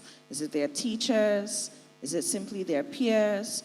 Or are they really looking for adults to talk to, but they don't know where to find them? All right, so I would say young people, or those I actually deal with or talk to, would prefer talking to their peers, their friend, but they do not necessarily get the right advices. I believe, first of all, it's important we know that there is a God who is in the details of our life, whether it be career or family or any aspect of our life. He actually cares, and we can talk to him. Aside from him, there is also our parents. It's difficult to talk to our parents. It's either they'll shout or they don't have time, but it's good to just approach them because they are our parents. They know us more than we might know ourselves. Then we could also talk to people we look up to, like maybe a role model or a leader we would want to get good advices from. So it's difficult to make choices on our own, especially when we are still young, but there are people ahead of us who already have the experience, they've been here for a while, so they would be able to direct us. Okay, thank you. Thank you. Atani and Wudimaya, both of you have spoken a lot about your mother's influence in your individual life. So Atani, I'll start with you. What was it like for you, and what would you, I mean, there are a lot of young people here, people who are joining us virtually as well. They want to know, how should they go about it when they need to talk? Okay, so personally, there's a saying, right? It goes like, Show me your friends, and I'll show you your character, and your character will determine your future. I decided actively to choose the kind of friends I want to benefit myself, right? So I don't refer to them as friends, they are family, right? Coming from home, my mom's a counseling psychologist, so there's this understanding in the house that treat everyone with respect. Try and understand someone's point of view. So everyone I'm related to, be it a friend or close family, we have that connection of understanding. So if I should have a problem, I'm very comfortable reaching out to my mom or my dad, my siblings, or my friends who I call family for advice, because I know that my friends, I've chosen them because I know that they have these particular qualities that is going to help me. So I wouldn't feel bad or in a certain way going to them for advice, right? I would urge all African parents tend to be harsh on their kids. I'm just 19, right? I'll be turning 20 this year. And I can confidently say when I'm speaking among my peers, you can tell that there's some level to it, right? So I'm like, I've seen this person has this quality. I know where I want to be in the next so and so years. I've drawn a budget for myself. There's a goal. I need to be there. I have to be there. Who is going to help me to get there? I selected those people, right? All my family members know all my friends. So there's this connection of, everyone is just supporting the movement, and when you get that kind of basis, everything just moves smoothly, and you are confident in whatever you are doing, because these are people who are going to give you honest, realistic opinions on whatever it is you are facing. I want to do this. They will tell you straight, blank point that if you do this, this is what will happen. They're not going to sugarcoat it to make you, he's young, he will figure it. No, life is real. Life is now. You mess up now, like he said, the internet doesn't forget, right? And everyone here is an internet. Everyone here is an internet. If you do something that's bad, in a way, no one is going to forget. They will forever remember. So you need to select people that are going to positively impact your life. And when you find these particular people, you can move to any of them for any form of advice, and you'd be okay knowing that you are getting quality and good advice. Very intriguing way of looking at it. Thank you. Widimaya. I think our African parents are not open enough. I feel like the youth of Africa don't have mentors, because as somebody who interviews African successful entrepreneurs, I'm going to say this. The most successful African entrepreneurs are not known in Africa because they are so low-key. Even if you want to get close to them, I'm too modest. So they don't want to tell you what they've done. How do we learn from people like you? This is my job. This is what I'm trying to do. See, there's some people that are doing great stuff. I say that COVID really changed my life.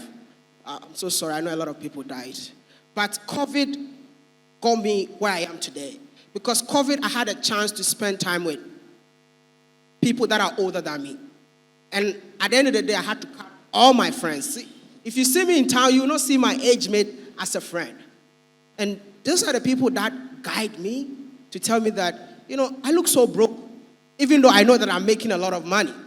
But every day I wake up and I'm like, why can't I buy this? I'm like, no. If you buy this, you're showing yourself a red card. Imagine if I never got the chance to meet these people.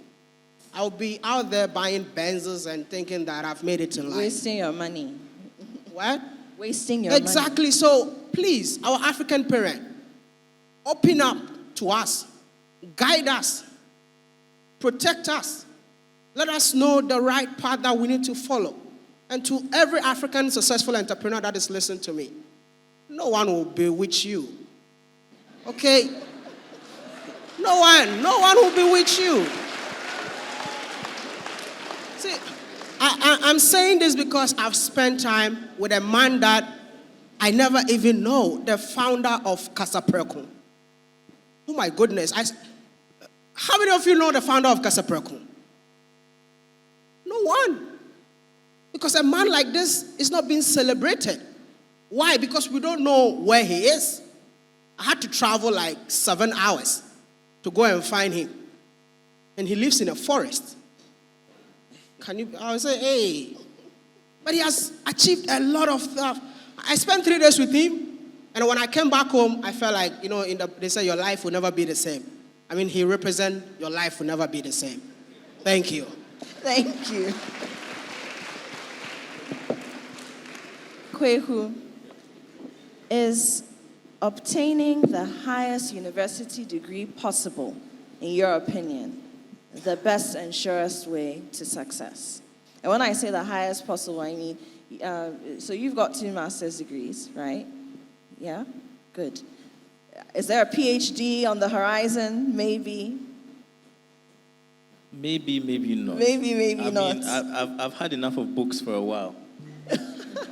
Yeah, people have recognized their mothers, so let me bring my dad in.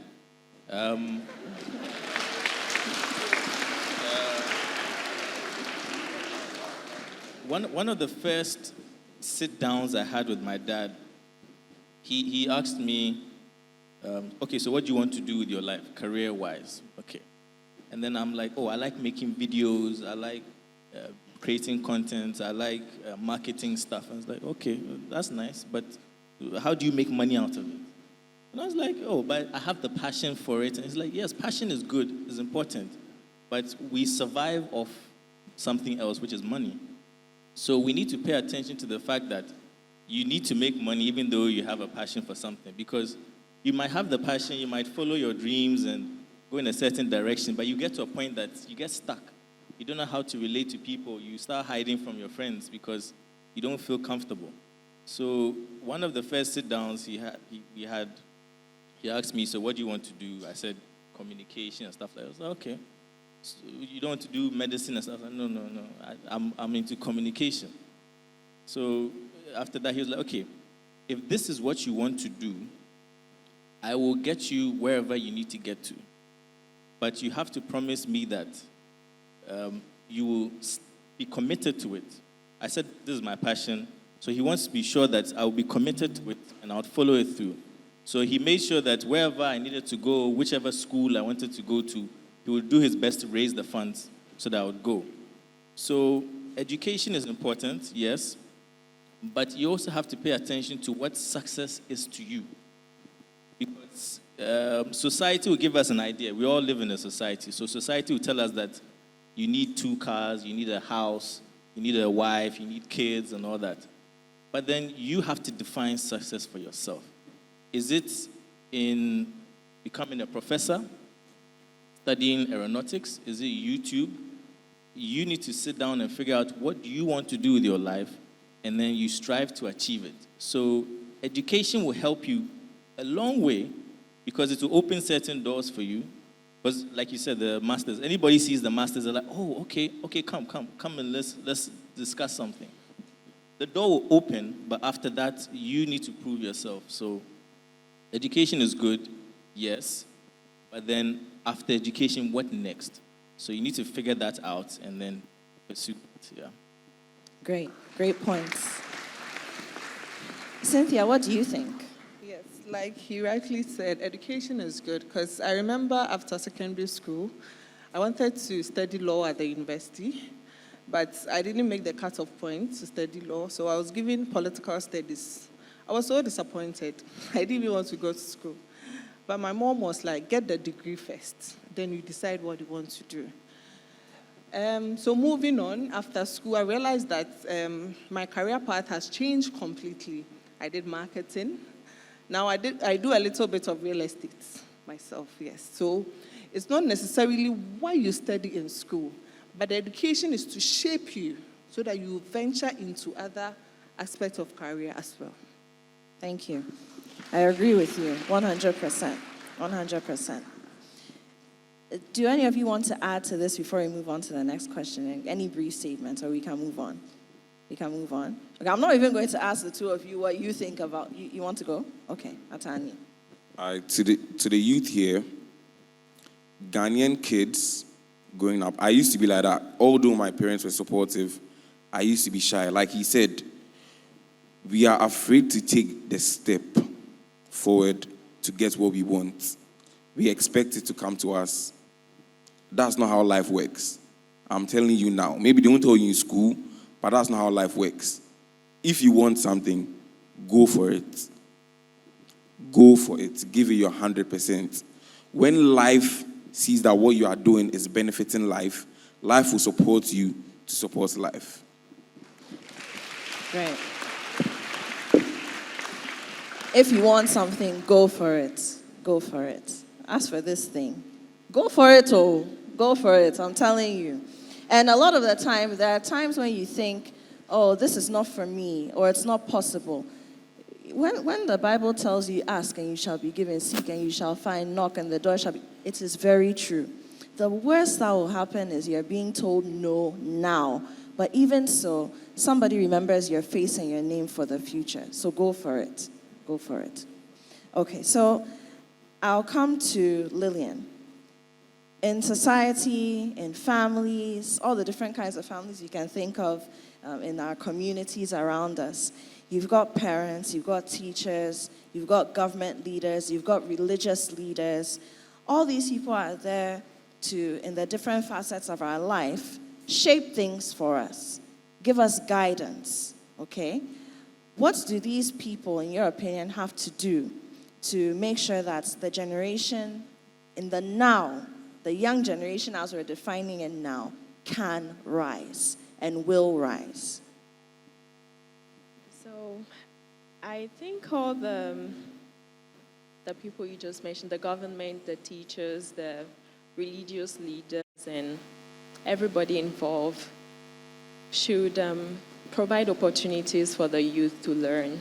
Because in as much as getting a higher education could lead to a successful life or a successful career, it's important to learn skills that could help you get a job earlier when the degree is not helping you to get one.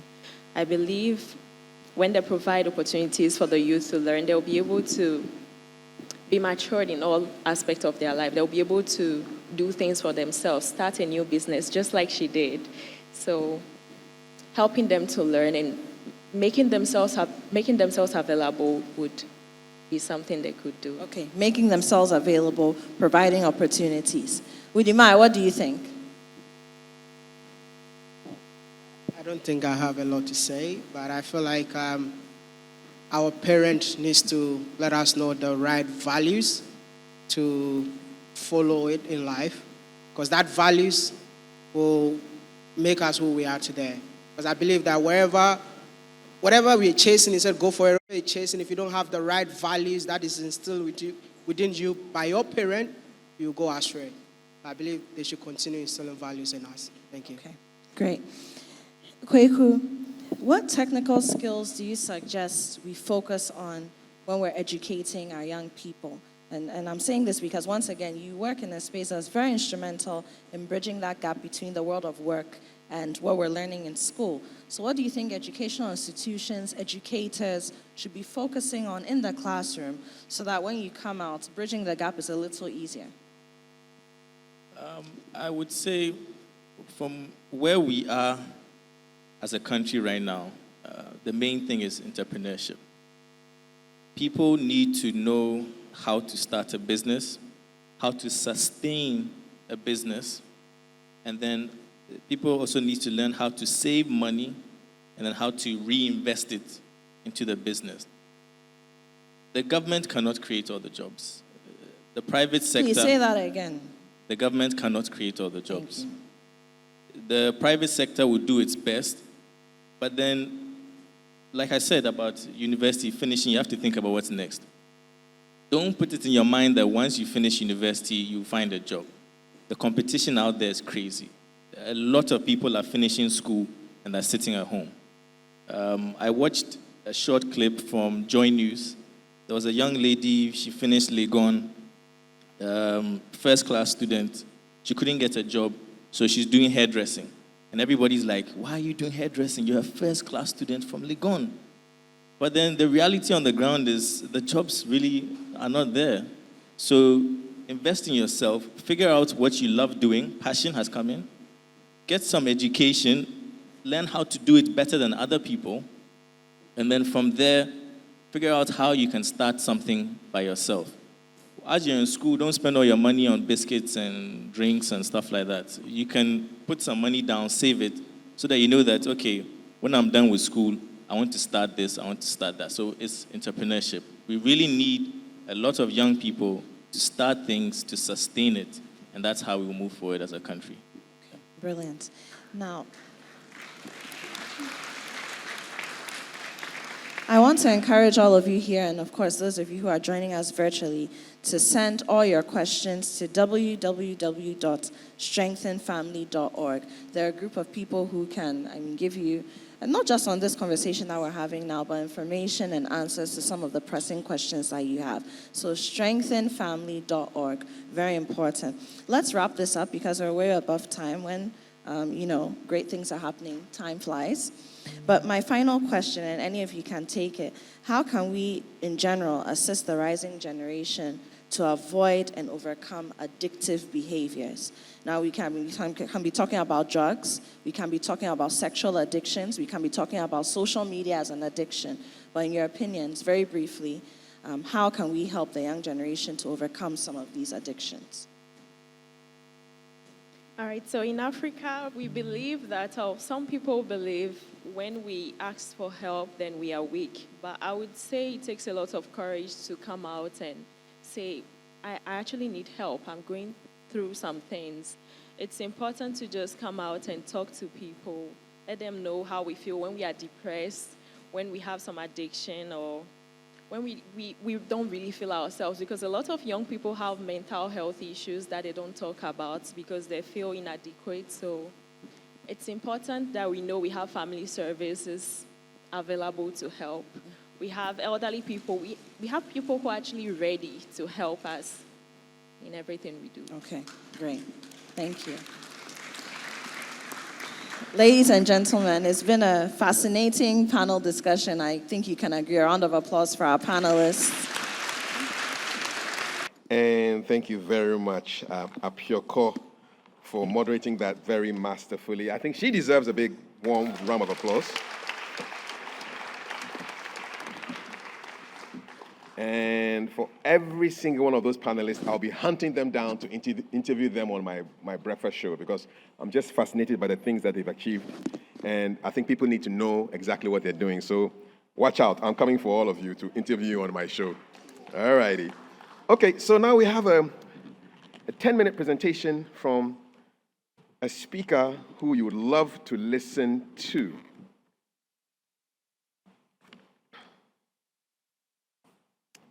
So our speaker is the Honorable Commissioner for Chieftaincy and Community Affairs in Rivers State of Nigeria, obtaining a Bachelor of Science degree in Human Anatomy from the University of Port Harcourt, a postgraduate diploma and Master of Science degrees in Human Resource Management from the Rivers State University, a Master of Science degree in Public Health from Obafemi Awolowo University, Ile-Ife, and is currently pursuing a Doctor of Philosophy degree in Public Health from the University of Port Harcourt. Our speaker is a former banker with the First Bank of Nigeria, PLC, and chairman of Fieldman Nigeria Limited, a waste management outfit, and has grown through the ranks in public service and the political space in Rivers State of Nigeria after many years of successful business life. Our speaker is currently serving as the Rivers State Commissioner for Chieftaincy and Community Affairs. Let's welcome the Honorable Sam Sonny Ejeku, KGS, JP.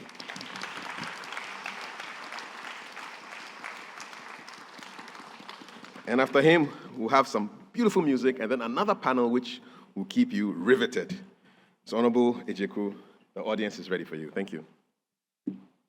Yeah. Good afternoon, the chancellors and presidents of the Church of Jesus Christ of Latter-day Saints. Good afternoon, ladies and gentlemen. I would appeal that I get a minute to react to what the panelists discussed. Just a minute of it. I'm happy with the content of this discussion. With the Maya, particularly, talked about his completing school, not dropping out of school. That is key. That is very key. I want our young persons to take note of it, because what I see is that children with passion for something tend to abandon school. I was in class at the University of Port Harcourt, and I had a classmate who, while lectures were going on, he would always be drawing aeroplane. While the lecture is going on, he is drawing. He was not concerned about school. But luckily for him, his parents are well-to-do. They took him abroad. Today, he's a pilot. But he does not have, there is something he has missed out. A lot of us see passion as what will lead to disobedience. Because you have passion for this, whatever your parents want you to do, you want to disobey. You are not interested in obeying them. You say that this is my passion. I have seen it fail. Yesterday, in my family devotion with my children, we talked about a classical case where a lady, very well known to us, the parents known to us, insisted on what she wanted. The parents tried, it didn't work. And what happened? She crashed. Today she is unhappy. Everybody is unhappy. She has gone back home to her parents, and there is much sorrow in that family. Now, passion in social media could be negative. We know of body-built passion. Some persons are interested in body image, and what happens? That leads them to do what is wrong. You all know about Bob Risky. He is passionate about body passion. And transgender. You can't imagine where a male decides to turn himself into a female, and he has a whole lot of followership, millions that follow him. He has become mentor to a lot of young people. That's passion that is negative and gone bad. Now let's go to the subject of my talk, which is mental health of young persons in a changing world of drug addiction and cultism. The youth, like we know, is a rising generation. They are the ones that should sustain, improve, or destroy the core values of the society. There is therefore need to nurture them, and the right place to begin to nurture them should be with their mental health.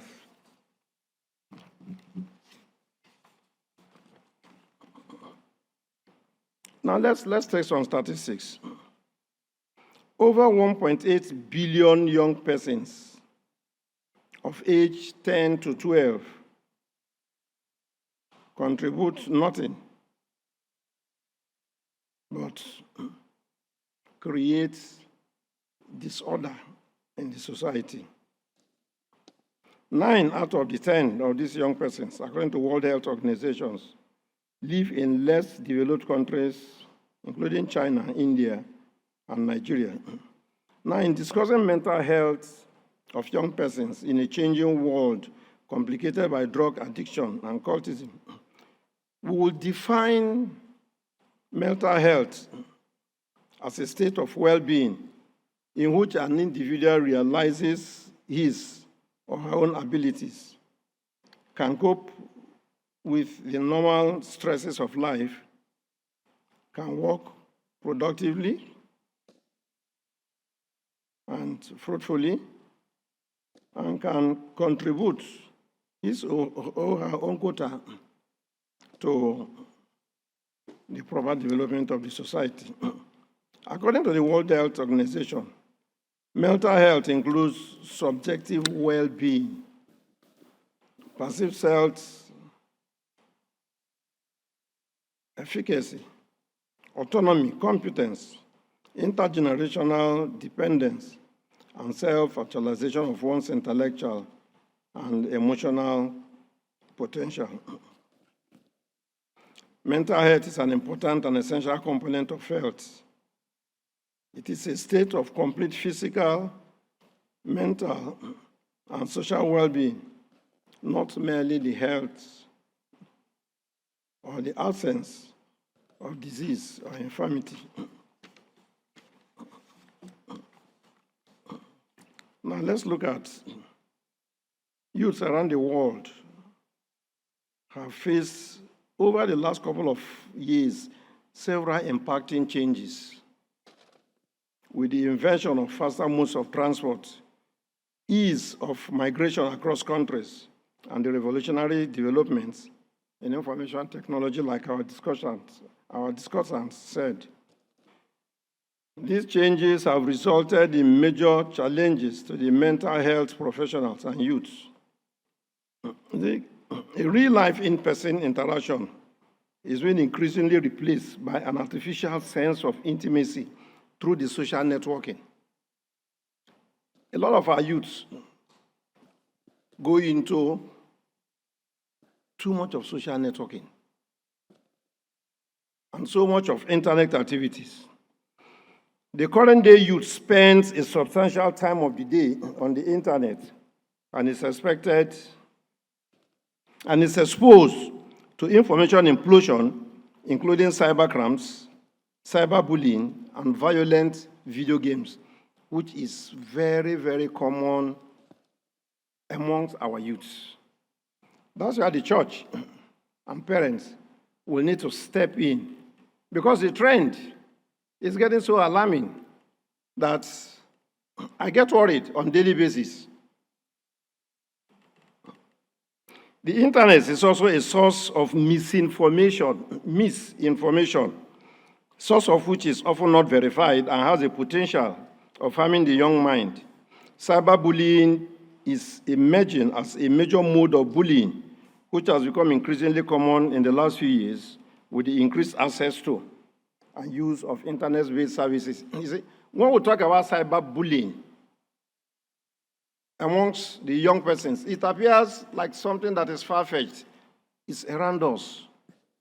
But then we must be able to get our children to trust us, to discuss with us. Early this year, my son came back and was so scared to the point that his mom noticed. When she noticed, well, you know, like had been said severally, children tend to gravitate more towards their mothers. I don't know why. Even if the father pays all the bills and carries all the troubles, you know, whatever it is, they go to their mother. And some women, some mothers will protect their children. I would not want the father who is or who should be a disciplinarian to handle that matter. Luckily, she told me, and I called him. And by the time we discussed, I discovered that he had been threatened severally, I saw his phone, by the boys around the city of Port Harcourt. Well, because of his movement, his performance, who he is, and all that, they are threatening that if he does not join them in a particular cult, what will happen to him will be very sad. They gave examples. And some of those examples were people he knew. So it appeared very real, very, very real. So I called him and told him that, look, these threats should not mar your life. So what happened? I took care of that situation, took the numbers. Some of them I went to their parents, because oftentimes parents don't even know where their children belong. I went to their parents and I dealt with it. And the threat stopped. And some of them, from his own account, became different because their parents got involved. So this is something that we really need to look at as family, as responsible members of the society. Some statistics again, globally, 1 in 7 adolescents aged between 10 and 19 is estimated to live with diagnosed mental health problems. And about 20 to 25% of young persons suffer from mental and substance use disorder worldwide, according to Patel. There is considerable neglect of mental health issues in most of our countries. Neglect, oftentimes not from the children, but from those that should mentor them. Some churches, religious places, mosques, they don't pay attention to what happens to the children. And that is the future. That is the future of the world. Most churches have no program. Most mosques and other religious places have no program for young persons. That is where character should be molded. Young persons with mental health problems often resort to substance abuse and other damaging behaviors. Frustration and all whatnot will lead to children getting involved in cultism, in taking illicit drugs. A lot of our children are into illicit drug abuse, but we don't know. Apart from the mothers that may notice, we don't know. And that is what has kept the world the way it is today. Now, according to Feldman, everyone has the risk of developing mental health issues despite their age, sex, income, or ethnicity. However, social and financial circumstances, biological factors, and lifestyle changes can shape a person's mental health.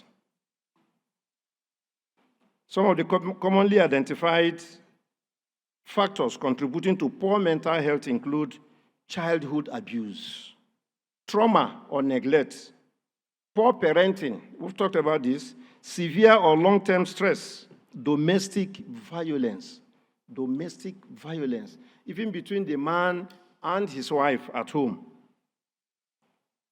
homelessness, bullying. Some bully our children. It creates mental health issues with them. You tell them that they never do well. They will never do well because they have done this. They are going to have X, Y, Z problem. You're watching them, that they've already failed in life, and that gets into them and creates problems. Some experience discrimination and stigma, including social disadvantage, poverty, bereavement, and other issues will lead to mental health problems. Let me conclude. Now, prevention of mental health disorders.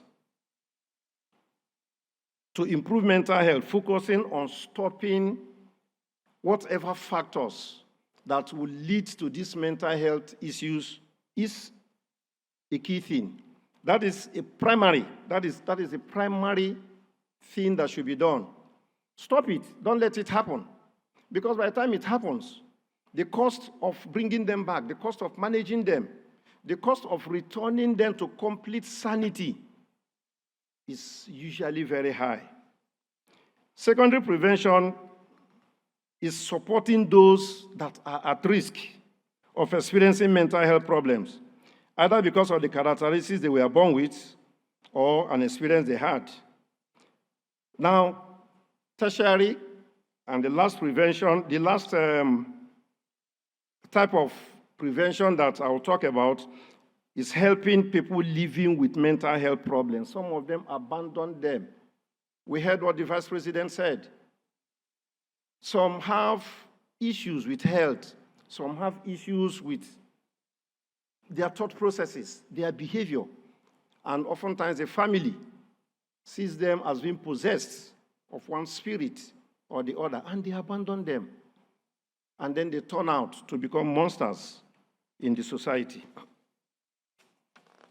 Now, for us, supporting the rising generation, what is our role as members of the society? All of us. It's not limited to one person. It's not limited to the parents. When we were brought up, we are children of every member of the society, of the community.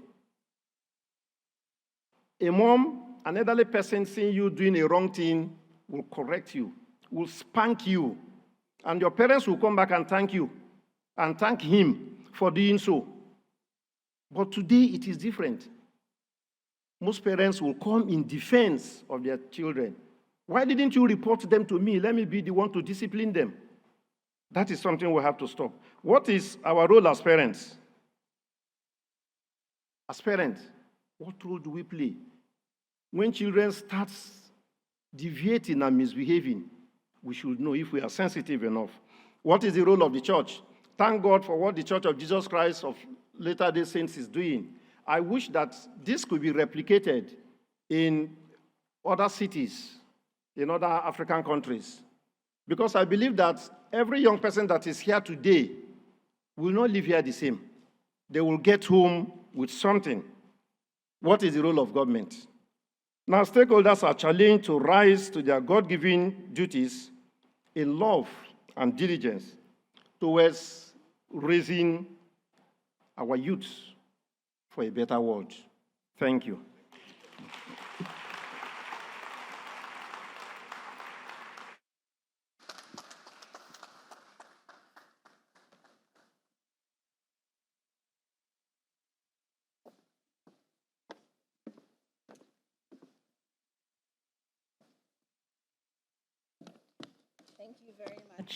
Thank you very much, Honorable Sam Soni Ejuku. Thank you very much. Another round of applause for him.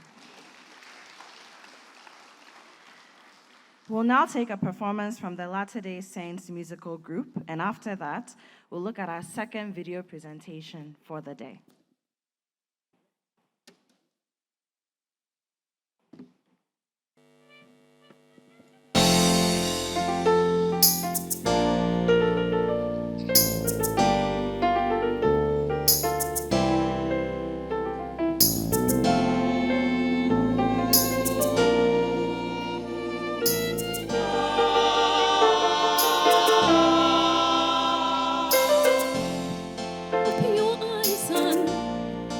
Feel the sky is strength.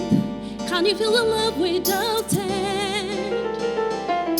You're one big family here on earth.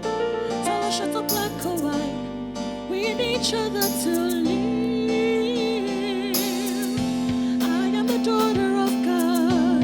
I am one who faced through. Imperfect, yet striving, though tough, but still gentle as strings. Oh yeah. Oh, and all we're trying to say is we are one. We are strong. We are one family without end. Let's strengthen each other. It's God's gift to us. We are one great family. We are one.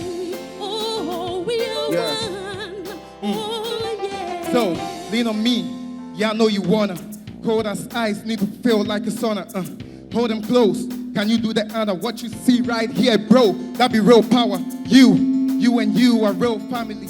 And about blood, man, we bound for eternity. Hands in the air, it'll feel like a fraternity. We did do this happily. Individually a drop, together an ocean. I love this. Can you pour me a potion? You can be who you wanna with the right amount of passion. We are one, my brother. We are earth and sky. Woo!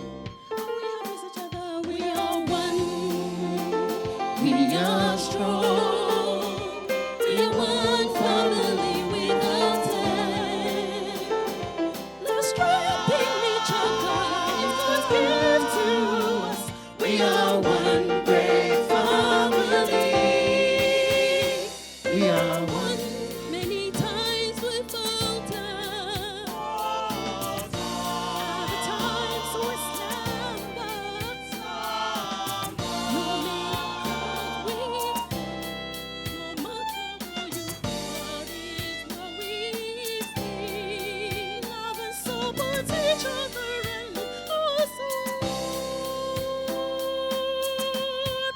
So if you are happy to be here today, can you please rise on your feet? Can you please be on your feet, please? Everybody. And do this with me. Everybody.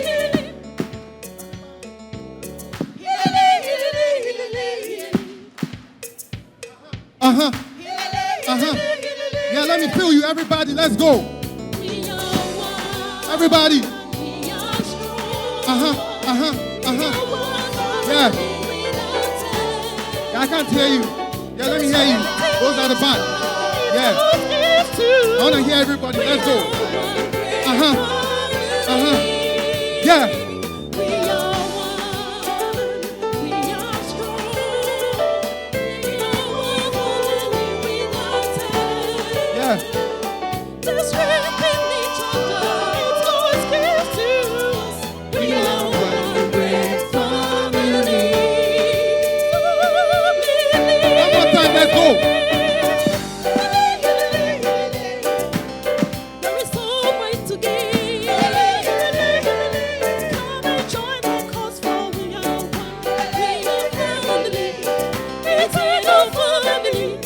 Lord, give us the strength to love. Everybody young goes bound and free.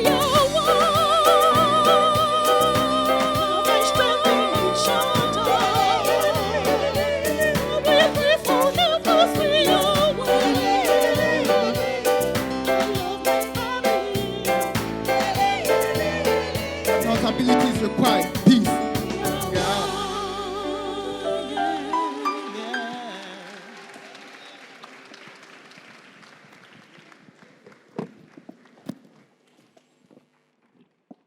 I like the nice way they got us all to get some exercise by standing and clapping. Thank you so much. Put your hands together for the Latter-day Saints musical group. We have a really thrilling video that we want you to just watch. And here it comes right now before the next speaker and then the second panel. So let's enjoy the video that we want you to see right now.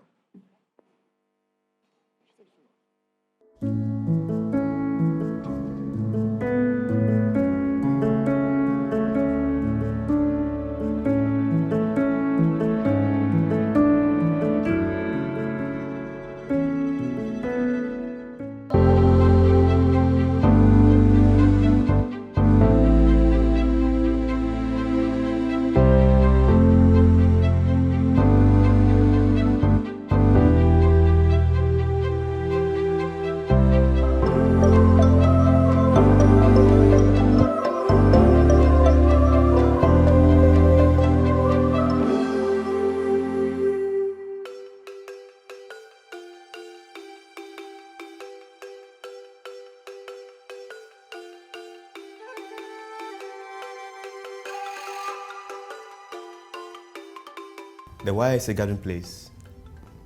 As its name sounds, it's a gathering of young single adults who are both members of the church and non-members alike.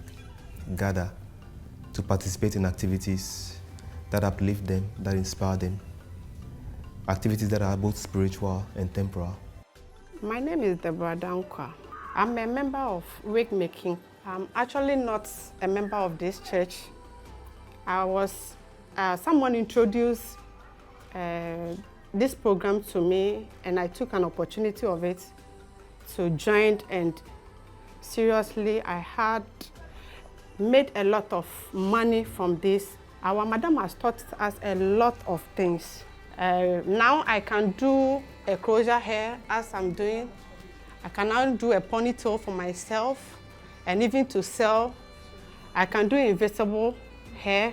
In fact, I have learned a whole lot of things. My name is Esther John and I'm an instructor for the Wake Up Making class. And this class has been going on for actually 10 weeks now, and this is the 11th week. And I'm very impressive with my class members because they really know what they are doing and they've been able to learn with the short period of time that they have. We have a lot of activities that is currently running at this gathering place. We have the spiritual aspects, we have the missionary preparation class, we have the eternal marriage class, we have the family history class. All these are preparing them spiritually. And when you look at the temporal one, we have the skills training. We have the wood engineering. We have crafts. We have hair braiding.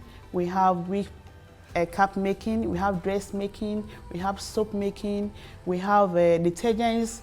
We have culinary arts. In fact, a lot of activities that when they participate and learn, they become temporary self-reliance.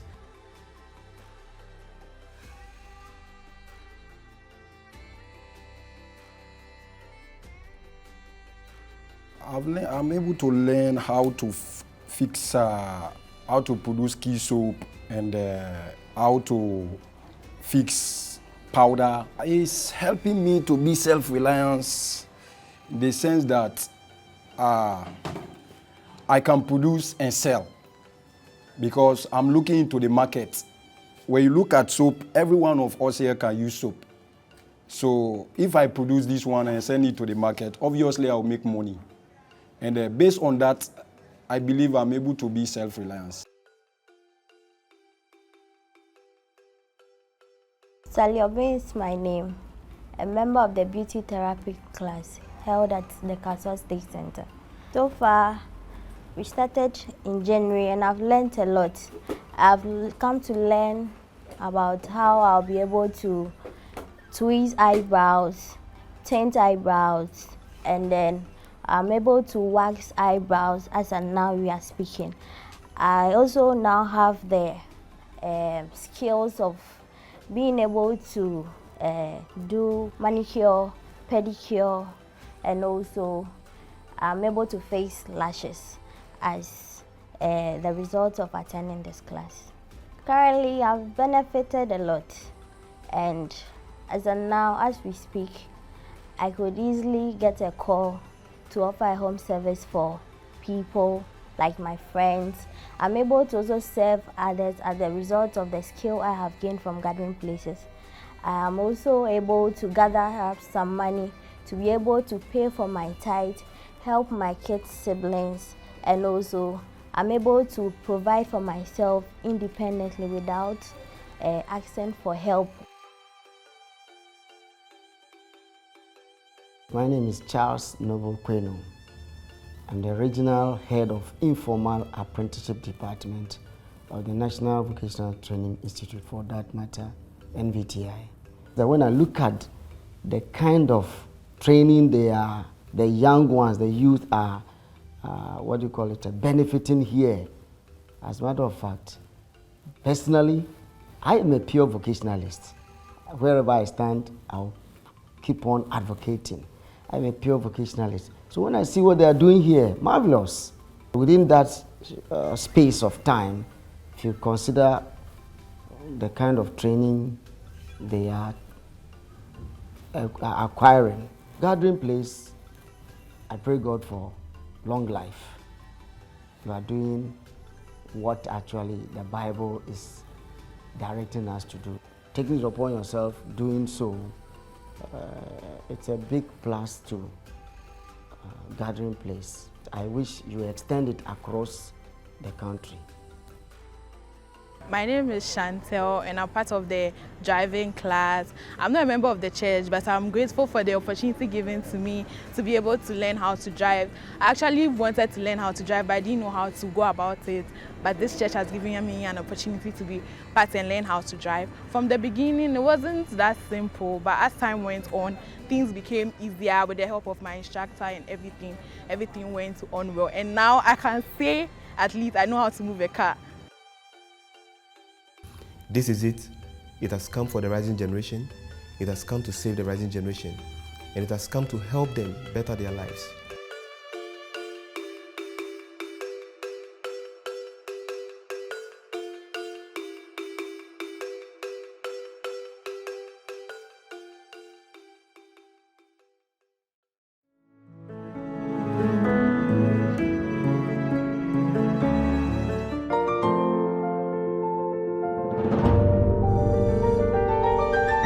As a country, we have population where 55% of our population is between the ages of 18 and 35. In my ministry, one of our mandates is technical education, which is focused towards the young generation of this country. And we feel that when we empower this young generation, this age bracket, we would be doing something very good for the country. Education is not a one-off program. We do appreciate what the church has done, but then we are looking into a lasting relationship with the church. We believe that when we have believers that are well educated or informed, they make sound decisions, and they'll be able to go out there and then even to get a job.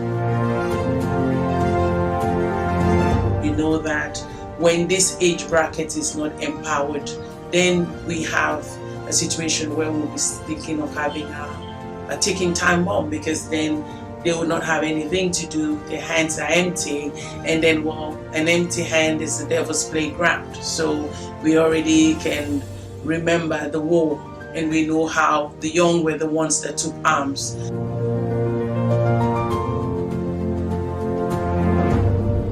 When we're also talking about empowering the youth, one of the benefits that came out of it was that the church now is supporting the ministry or our government technical institutions by giving them tools and equipment. The church has been very, very helpful in helping us to grow the middle level manpower in terms of human capital development in line with Sustainable Development Goal 4. That is the SDG 4. Human capital development has been a major vision for His Excellency to drive sustainable development in the country. We have a huge youth population that has been left out of development for a long time. Some have not been able to progress to university.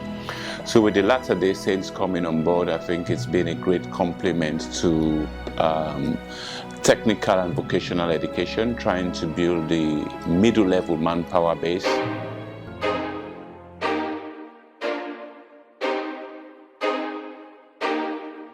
The church, I would term them as the innovators, the change makers, the best, because the support of the church, the tools they have supported us, in other words, to bridge the gap between the haves and the have not for our students. Our students have improved because of the support of the church.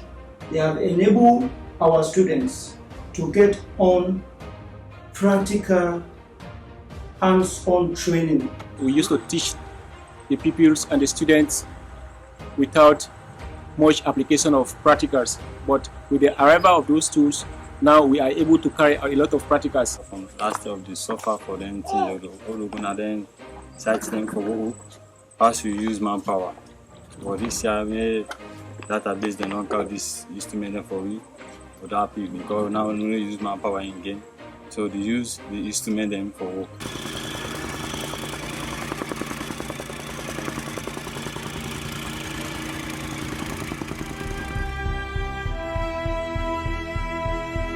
I'm doing construction. For me, I don't know for my colleagues, so for me it's going good with me, because we make her earn money from there.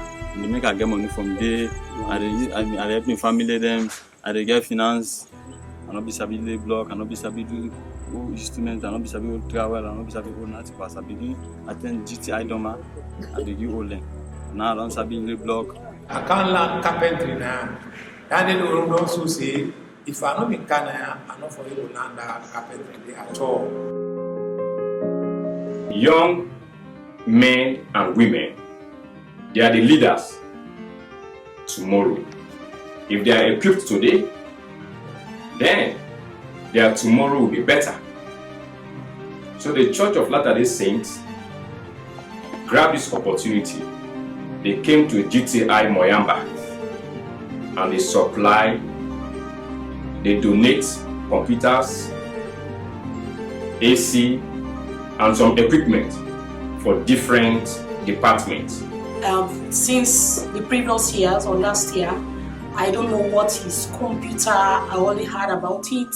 Only the theory that they have been teaching us. We don't know. They always say the words. We don't see it physically. But because of the help of latter days, they came with the computers. Now I can show some parts of computers. The mouse. We have the motherboard. We have the monitoring. As a young woman coming up, at least I know now what someone will not come out just to fool me, knowing the right thing and then showing me the wrong thing. Before this time, we were seeing it very difficult. Nothing was good for us at that time since last year. But if I may say, for this year now, and we may say goods and respect to the latter days, who brought up some materials for us before this time, why they bring in some computers, where our tutors were teaching us before this time by saying this is a type of computer, this is a type of computer. But for this time, why the latter days brought up these computers for us, I now distinguish between the types of computer. Wherein we have the desktop, the laptop, the palm-top computer, and so on and so forth. I have learned a lot this year, but last year was difficult for all the departments. It is often said that education is the key to development. But TVET education is the master key, and the Church of Jesus Christ of Latter-day Saints are with us, helping us to develop the master key to sustainable human development in the country. This is going to significantly develop the human level manpower.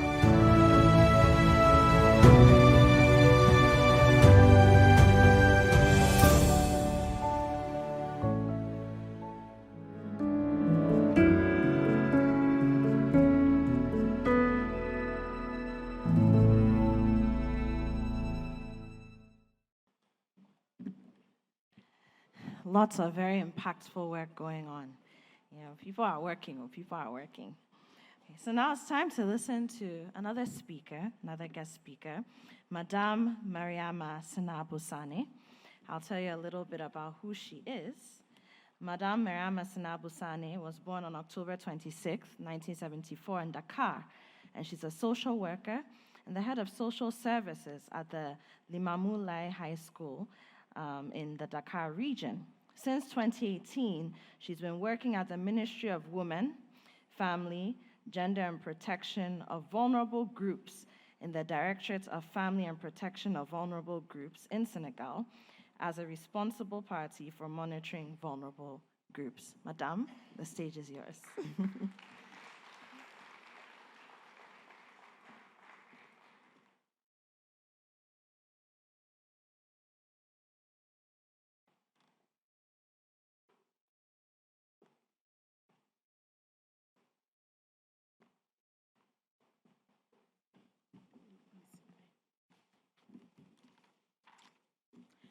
Merci beaucoup.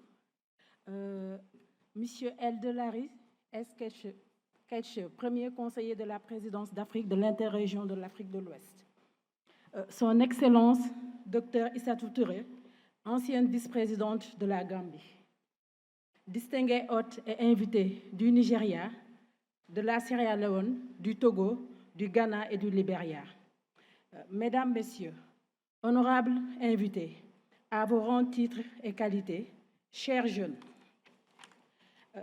Mesdames, Messieurs, c'est avec un réel plaisir que je prends part à cette importante rencontre qui consacre la 4e conférence annuelle sur la famille inscrite dans l'agenda de l'Église de Jésus-Christ des Saints Derniers Jours au nom de Madame le ministre Ndeye Saly Diop Dieng, ministre de la Femme, de la Famille, du Genre et de la Protection des enfants que je représente ici.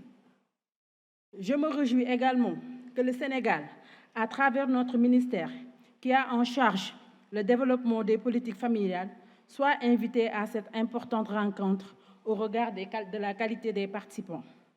Je voudrais tout d'abord remercier les organisateurs pour cette 2e invitation qui honore le Sénégal et magnifie les efforts consentis par notre pays en faveur du dialogue interreligieux permettant aux croyants de vivre pleinement leur foi. J'associe dans ces remerciements votre équipe présente à Dakar. Je saisis également cette occasion pour magnifier les actions de solidarité et les grandes initiatives menée par votre Église au profit de la communauté sénégalaise. En effet, le thème retenu par l'Église, portant sur le renforcement des familles et fortifier la génération montante, n'est pas fortuit. Vous conviendrez avec moi que la jeunesse constitue une valeur sûre pour assurer un développement endogène de nos pays. Éduquer cette jeunesse sur la préservation des valeurs familiales aboutirait sans nul doute à une société plus juste, résolument tournée vers le progrès. Permettez-moi cette année d'accentuer mon intervention sur Internet et la préservation des valeurs familiales. Comme vous pouvez le constater, depuis quelques années, les ordinateurs, les smartphones et Internet ont fait leur apparition de manière fulgurante dans nos foyers respectifs. À cet effet, la perception et l'utilisation de cet outil révolutionnaire restent dans une large mesure différente entre les parents et les jeunes. L'utilisation de l'Internet par les jeunes reste dominée en majeure partie par les loisirs. Quant aux parents, l'usage peut être divers et varié. Même s'il reste un nouvel outil pour les parents, les jeunes sont pour la majeure partie acclimatés à Internet. Cette situation entraîne un décalage des connaissances et des pratiques Internet au sein de nos familles. Dès lors, il demeure opportun de jeter un regard sur ce rapprochement entre Internet et la famille. En tant que révolution, l'Internet trouve son ancrage auprès d'une cible jeune qui a ses propres exigences. Par ailleurs, la famille, en tant qu'institution, revêt une importance sociale dans la mesure où elle demeure le premier lieu de socialisation des enfants. Les parents aident d'abord à construire un sentiment d'appartenance. Il est important d'appartenir à un groupe. En effet, vu que la famille demeure le premier pilier, le premier lieu d'apprentissage, de socialisation, où l'individu peut développer des comportements responsables qui participent à sa propre identité. Mesdames, Messieurs, ces dernières années, il est loisible de constater que sur le plan international, une attention particulière est accordée à la protection des jeunes et des femmes en ligne afin de sécuriser les enfants et les jeunes en ligne, notamment la Convention 108 pour la protection des personnes à l'égard du traitement automatisé des données à caractère personnel. Également, nous avons la Convention de Budapest du 23 novembre 2001, qui demeure le premier instrument juridique international de lutte contre la cybercriminalité et le premier protocole additionnel relatif à l'incrimination d'actes racistes et xénophobes commis par l'intermédiaire des systèmes informatiques du 28 janvier 2003, auquel le Sénégal a adhéré en 2016. Au niveau régional, en vue de faire face aux nouveaux enjeux et défis sécuritaires que pose l'ère numérique, la Convention africaine de Malabo sur la cybersécurité et la protection des données à caractère personnel constitue une innovation majeure de la stratégie de lutte contre la cybercriminalité en Afrique, mais aussi une avancée significative dans la protection des données personnelles. Dans le même sillage, l'acte additionnel du 2 octobre 2009 relatif à la protection des données à caractère personnel dans l'espace CEDEAO et la directive relative à la lutte contre la cybercriminalité dans la zone CEDEAO s'appliquent à toutes les infractions relatives à la cybercriminalité dans l'ère de la CEDEAO, ainsi que toutes les infractions pénales. Au Sénégal, à travers le plan Sénégal émergent, le Sénégal a fixé un nouveau cap en misant sur la transformation structurelle de son économie pour atteindre une forte croissance soutenue et durable en s'appuyant sur le secteur des télécommunications qui constitue la locomotive de l'économie numérique. Le plan Sénégal émergent représente le socle sur lequel va s'élaborer la transition numérique de toute la société. C'est dans ce contexte que la stratégie Sénégal numérique 2025 a été élaborée. Elle incarne l'ambition du Sénégal de maintenir la position de pays leader innovant autour du Sénégal, le numérique pour tous et pour tous les usages en 2025, avec un secteur privé dynamique et innovant dans un système performant. Ce plan est mis en œuvre depuis 2016, date de son adoption, en vue de transformer durablement le pays par le biais des technologies d'information. Aux premières heures, le Sénégal s'est résolument engagé à veiller sur la protection en ligne des personnes contre les dangers occasionnés par les réseaux sociaux, étant caractérisés par un accès libre aux informations avec des techniques de restriction non contraignantes.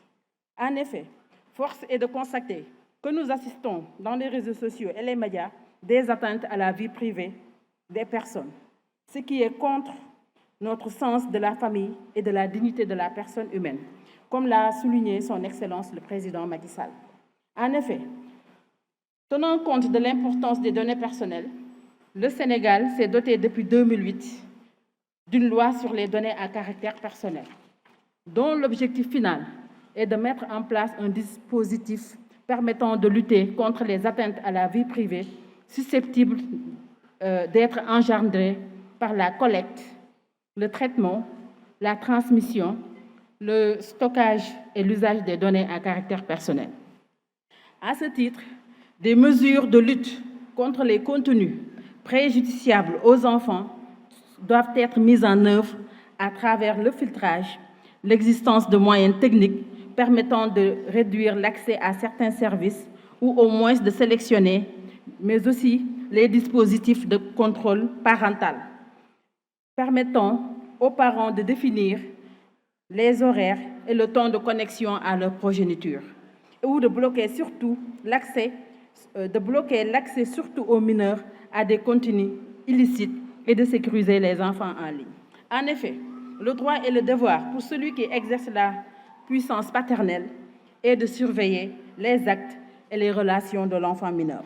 Dans cette même dynamique, le ministère de la Femme, de la Famille, du Genre et de la Protection des enfants a mis en place un système d'information et de collecte des données et de gestion des informations intégrées sur les violences basées sur le genre et les mutilations génitales féminines. L'objectif de cette plateforme, dénommée FEGU, est d'offrir un outil de veille et d'alerte contre toutes les formes de violence faites aux femmes, aux femmes et aux filles, y compris celles effectuées en ligne, afin de fournir un cadre harmonisé de collecte de données. À cet effet, les partenaires techniques et financiers soutiennent les efforts consentis par le Sénégal pour mettre en place ce système d'information en vue de contribuer à la prévention des violences basées sur le genre et à la prise en charge des victimes et survivantes de ces violences. Dans le même siège, le ministère de la Femme, de la Famille, du Genre et de la Protection des enfants, avec l'appui de la Banque mondiale, a initié le projet « Investir dans les premières années de la vie pour le développement humain du Sénégal », dont l'objectif est de contribuer au développement intégré de la petite enfance. Dans la composante 3, protection de l'enfant, renforcement du système de protection de l'enfant du système, des modules de formation sur la protection des enfants et l'exploitation sexuelle des enfants en ligne, ainsi qu'un portail de signalement d'abus sexuels des enfants en ligne est mis en place depuis 2020 en faveur des enfants et des jeunes. Nous ne saurions, mesdames, messieurs, négliger la sensibilisation et la formation des parents sur la connaissance relative à l'utilisation des technologies de l'information et de la communication, mais aussi favoriser le développement des compétences dans le domaine de la recherche relative à la protection en ligne des personnes. Ainsi, pour cela, il conviendrait de développer des actions de sensibilisation des parents sur les dangers de l'Internet, de promouvoir la culture de la cybersécurité à travers notamment l'éducation parentale au numérique, mais également de former les acteurs de la protection et de la promotion des droits humains sur les dangers liés à l'Internet. Mais aussi de sensibiliser préalablement la communauté sur les risques liés à l'utilisation de l'Internet et favoriser une sensibilisation par les pairs au niveau des établissements scolaires. Mais aussi, dans cette même dynamique, il conviendrait aussi de fixer l'âge de la majorité numérique en prenant en compte les réalités électroniques et l'utilisation précoce de l'Internet par les enfants. mais aussi de renforcer les dispositifs de signalement par des plateformes permettant de signaler et de retirer des contenus liés aux abus sexuels et autres contenus préjudiciables aux mineurs. De documenter aussi également les pratiques et impacts liés au danger de l'utilisation malsaine des technologies de l'information par les enfants. Mesdames, Messieurs, avant de clore mon propos, je voudrais, au nom de Madame le ministre, réitérer ici l'engagement du ministère de la Femme à continuer à œuvrer avec l'Église de Saint-Jean, avec l'Église pour le renforcement des familles. Je vous remercie de votre aimable attention.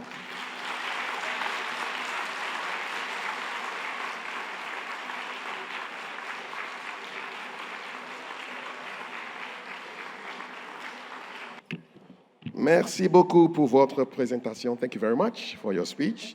And from Senegal, we're going to a multi-country panel discussion right now on youth motivation and development. I have a very powerful panel, and you'll see them on the screen pretty soon. I'm going to be inviting them up on the stage to go into a really rewarding conversation. I want to call onto the stage Sheikh Dr. Mohammed Marzouk Abubakari. He's a personal assistant to the National Chief Imam of Ghana. Sheikh, please come up. Yes. To be followed by Honorable Charles Isonu Esquire from Nigeria. Honorable Isonu, please come. Sheikh, you are sitting next to me, right here. To be followed by, from Elizabeth Sudwe Harris from Liberia. Thank you very much. Honorable Isonu, please sit next to Sheikh. Elizabeth will sit next to Honorable Isonu. And we've got Elder Samuel Anan Simmons from Ghana to sit next to Elizabeth. And last but not the least, we'll have James Kwesi Addison, also from Ghana. There you go. Now I'll join them.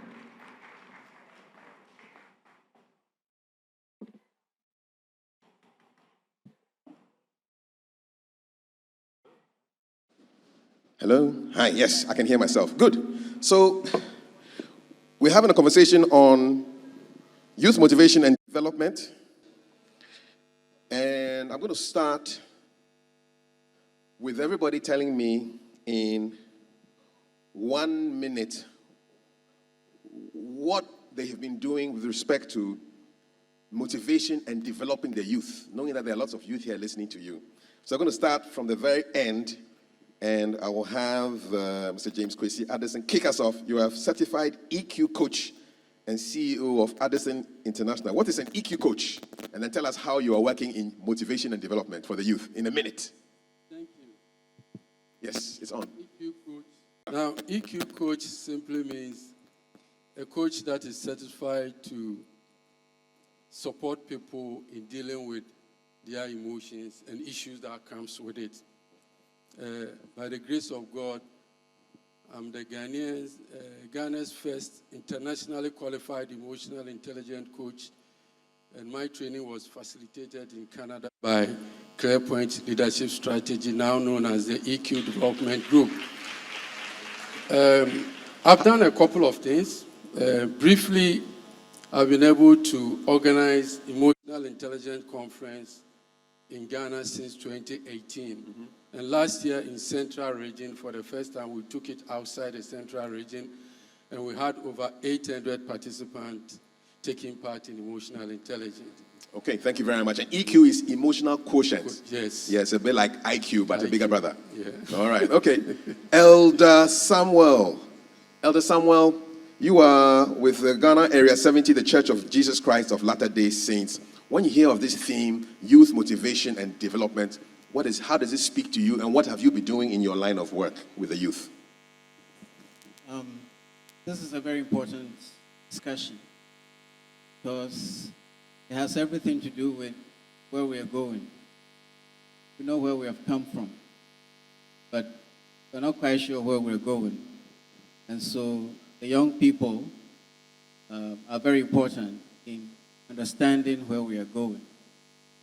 And personally, I've been involved in the gathering places in the church where we have all of our young people, young single adults, youth, gather and learn very important skills that will help them for the future.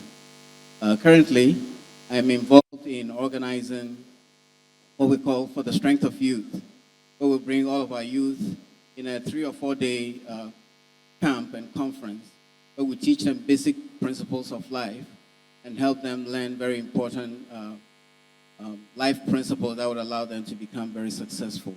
But it's important that we understand what the youth need at this time as they prepare for the future. So this is a very important discussion that we need to have.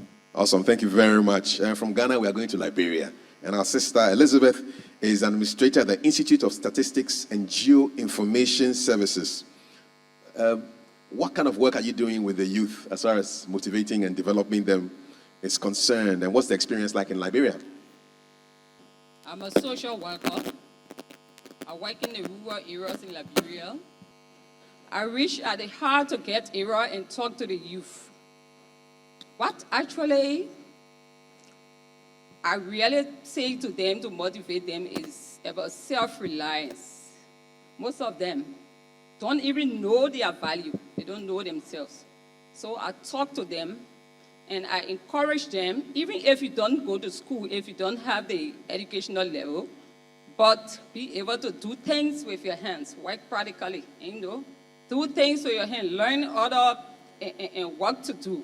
Like, as the video was displayed here, do soap making, I encourage them, actually.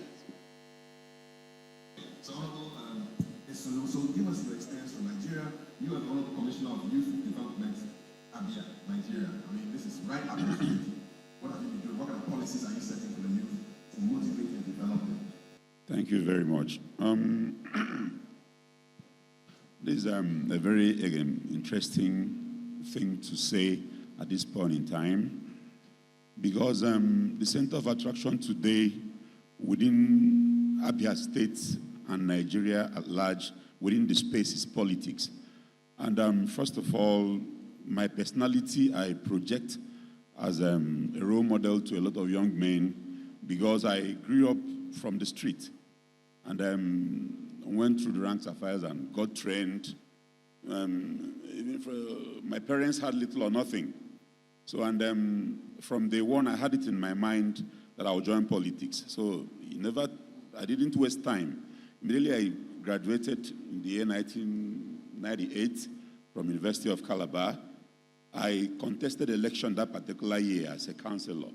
And then my lifestyle was just some kind of role model for the youth. Now, coming back, within this space of time after my graduation and my tenure as a politician, cum lawyer, because combining the two things, they seem to work in pari passu.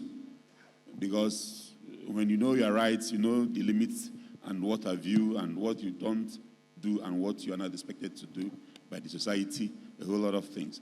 So, and my governor, a youth-friendly governor in the person of Dr. Okezi Bazu, deemed me fit to call me to pilot the affairs of the ministry at this particular important time when we have very bad economy in Nigeria. That is very glaring, and it's a notorious fact that we have a very bad economy in Nigeria. I don't speak about other places. So, and coming on board this particular time, what we are doing, under my watch, we've been able to do some kind of advocacy. Because first of all, when I listen to everybody that talks about youth empowerment, it's all about a mindset thing. First of all, believe in yourself and have a projection of where you want to go or what you want to do for yourself, not necessarily waiting for the white-collar job. Just like as I said, yes, I took a decision I wanted to be in politics, and I started doing it, and I did a whole lot of things. That's why you see me, they keep on recycling me. I'm sorry to say it. I was once the state secretary of the party, the ruling party in Abia State. After that, I became a local government chairman, and I've been commissioner of several commission of inquiries, and everything I do has some kind of relationship with the youth.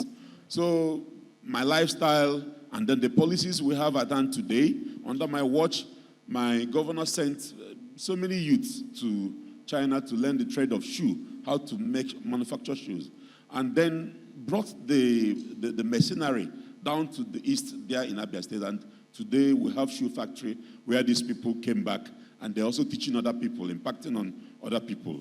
And thank you. Let me stop, sir. But each one teach one. So they went and learned, and they came back, and they're teaching other people as well, which is great. We're coming back to Ghana now, and Sheikh Dr. Mohammed Marzouk Abubakari is the personal assistant to the National Chief Imam of Ghana. Talk to us about what you've been doing in your field with respect to youth motivation and development. Are there any common values between your faith and the Christian faith with respect to the youth and their development? First of all, I'm much more humbled to be here, and I'm grateful to the Church of the Jesus Christ of the Latter Day Saints for organizing this important international platform. As you have mentioned, I serve an important personality of the youth, by the youth, for the youth. This is a man, His Eminence the National Chief Imam, who stands for all the values necessary for the development of the youth. And for that reason, I try as much as possible at all times to conduct myself in a manner that will be exemplary to the youth. Besides, I belong to two interrelated professions that are also youth-oriented. One, media. You know we are colleagues. Yes. Two, yes. Academia. Colleagues again. Of course, colleagues again. So we share common professions. And in my academic pursuit, I have been able to use my area of expertise to educate the youth, to advance the cause of the youth, and to champion the interest of the youth and in the youth. The interest of the youth is one thing, and the interest in the youth is another. The youth themselves have an interest, and society should also have an interest in the youth. I run with all humility, a very powerful Facebook page known as Literary Discourse, where I discuss matters of language. I also have a page on Modern Ghana, where I discuss language agenda. I have a column on the Ghana Web, where I discuss language issues and religious issues. I try as much as possible to educate the youth to understand that the world belongs to them. I recognize the youth as a critical segment of the world population, 1.2 billion, constituting 16% of the world population. These are people that we cannot do away with. These are people that we must prepare to take over the mantle of governance tomorrow. In a nutshell, what I do in my academic pursuit is to try as much as well to roll out programs to fill a vacuum that is existing in this country, and that is academic counseling. I want to believe that academic counseling, which leads to and professional development among the youth, is a full vacuum in this country. I try to create an opportunity to fill that vacuum. What I also leave for the youth to understand is that no matter what we do, in the end, our prosperity will be determined by the hope of success and not by the fear of failure. Thank you. Thank you very much. Those are their opening comments. And I'm reminded of our theme, which is strengthening the rising generation. And if you are in the rising generation, let me hear you make some noise. Rising generation. Thank you. So you've listened to them. They've told you what they do to the youth. And of course, we have to link this to the family as well. So young people, let's talk about some challenges first and see whether we can get some solutions from them. What is the greatest challenge for the youth right now? Can one youth just get up and shout it to me, and I'll put it to them and see whether they can give us some answers? Any youth here, rising generation people, what's your biggest challenge right now? The fear of failure, one. Okay. Stigmatization. 2.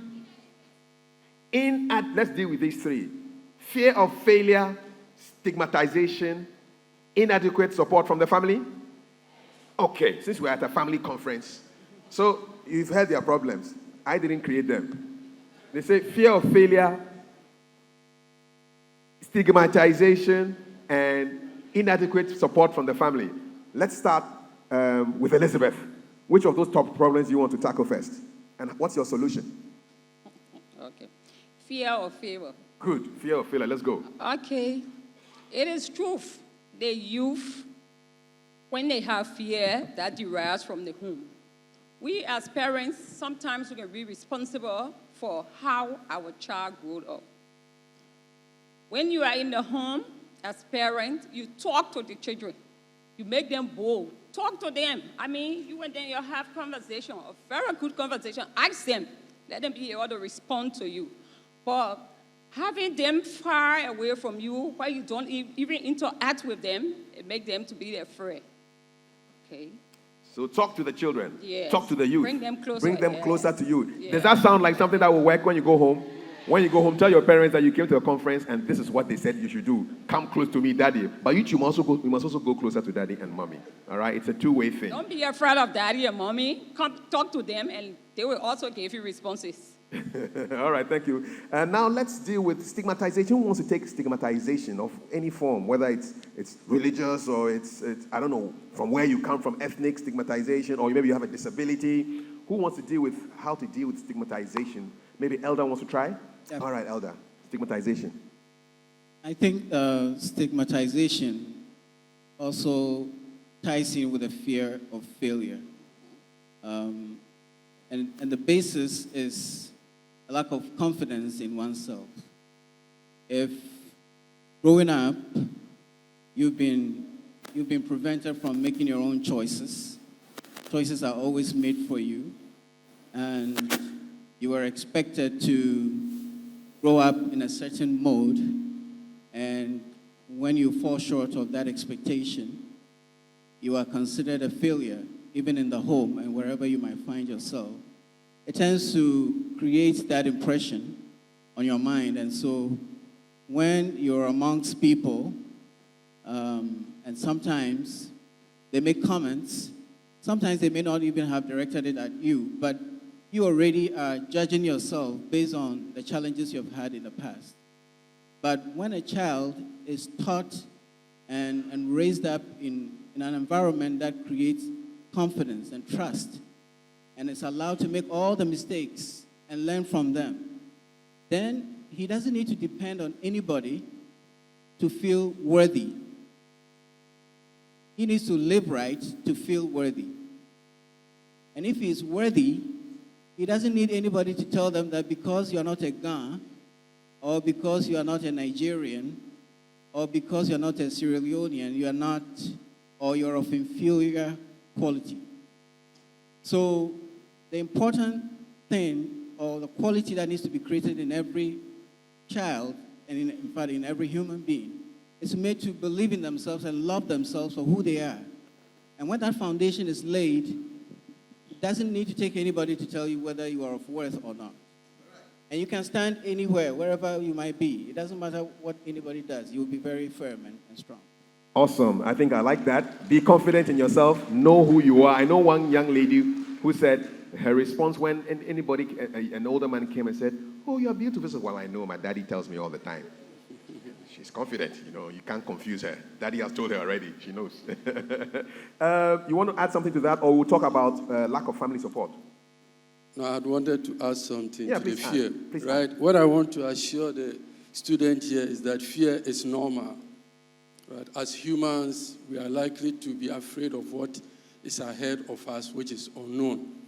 But I want to assure you that there's nothing like a failure of fear, but a feedback. You will never get to do anything if you are afraid of doing anything. So the most important is that you must have that confidence, as our brother said, in you. But this confidence, as parents here, we should have the ability to build the confidence in these children.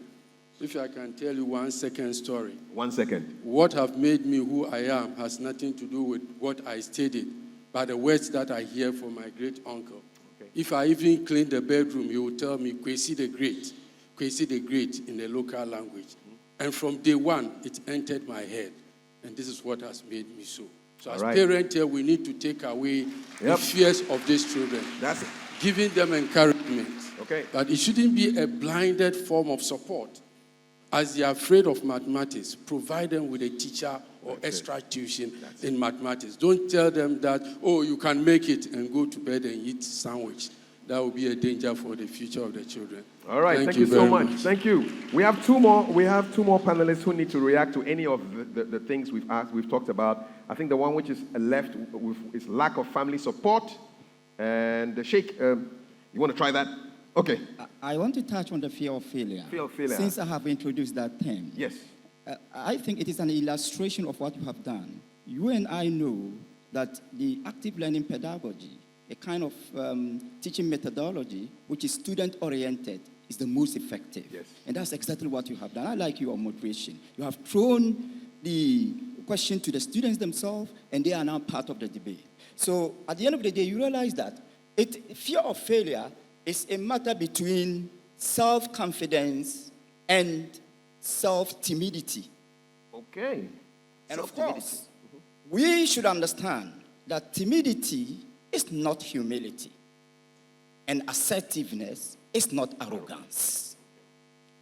Based on this principle, parents should be able to create an opportunity for the children to come to them, learn from them, build their sense of self-confidence, and stand up to any challenge, because they are expected to be trained to respond to the challenges of contemporary society. Awesome. Without self-confidence, they will be consumed by the fear of failure. Thank you so much. I like that. Honorable Isonu, please give us from your rich life experience how you were able to counter lack of family support, so you can give somebody some hope here.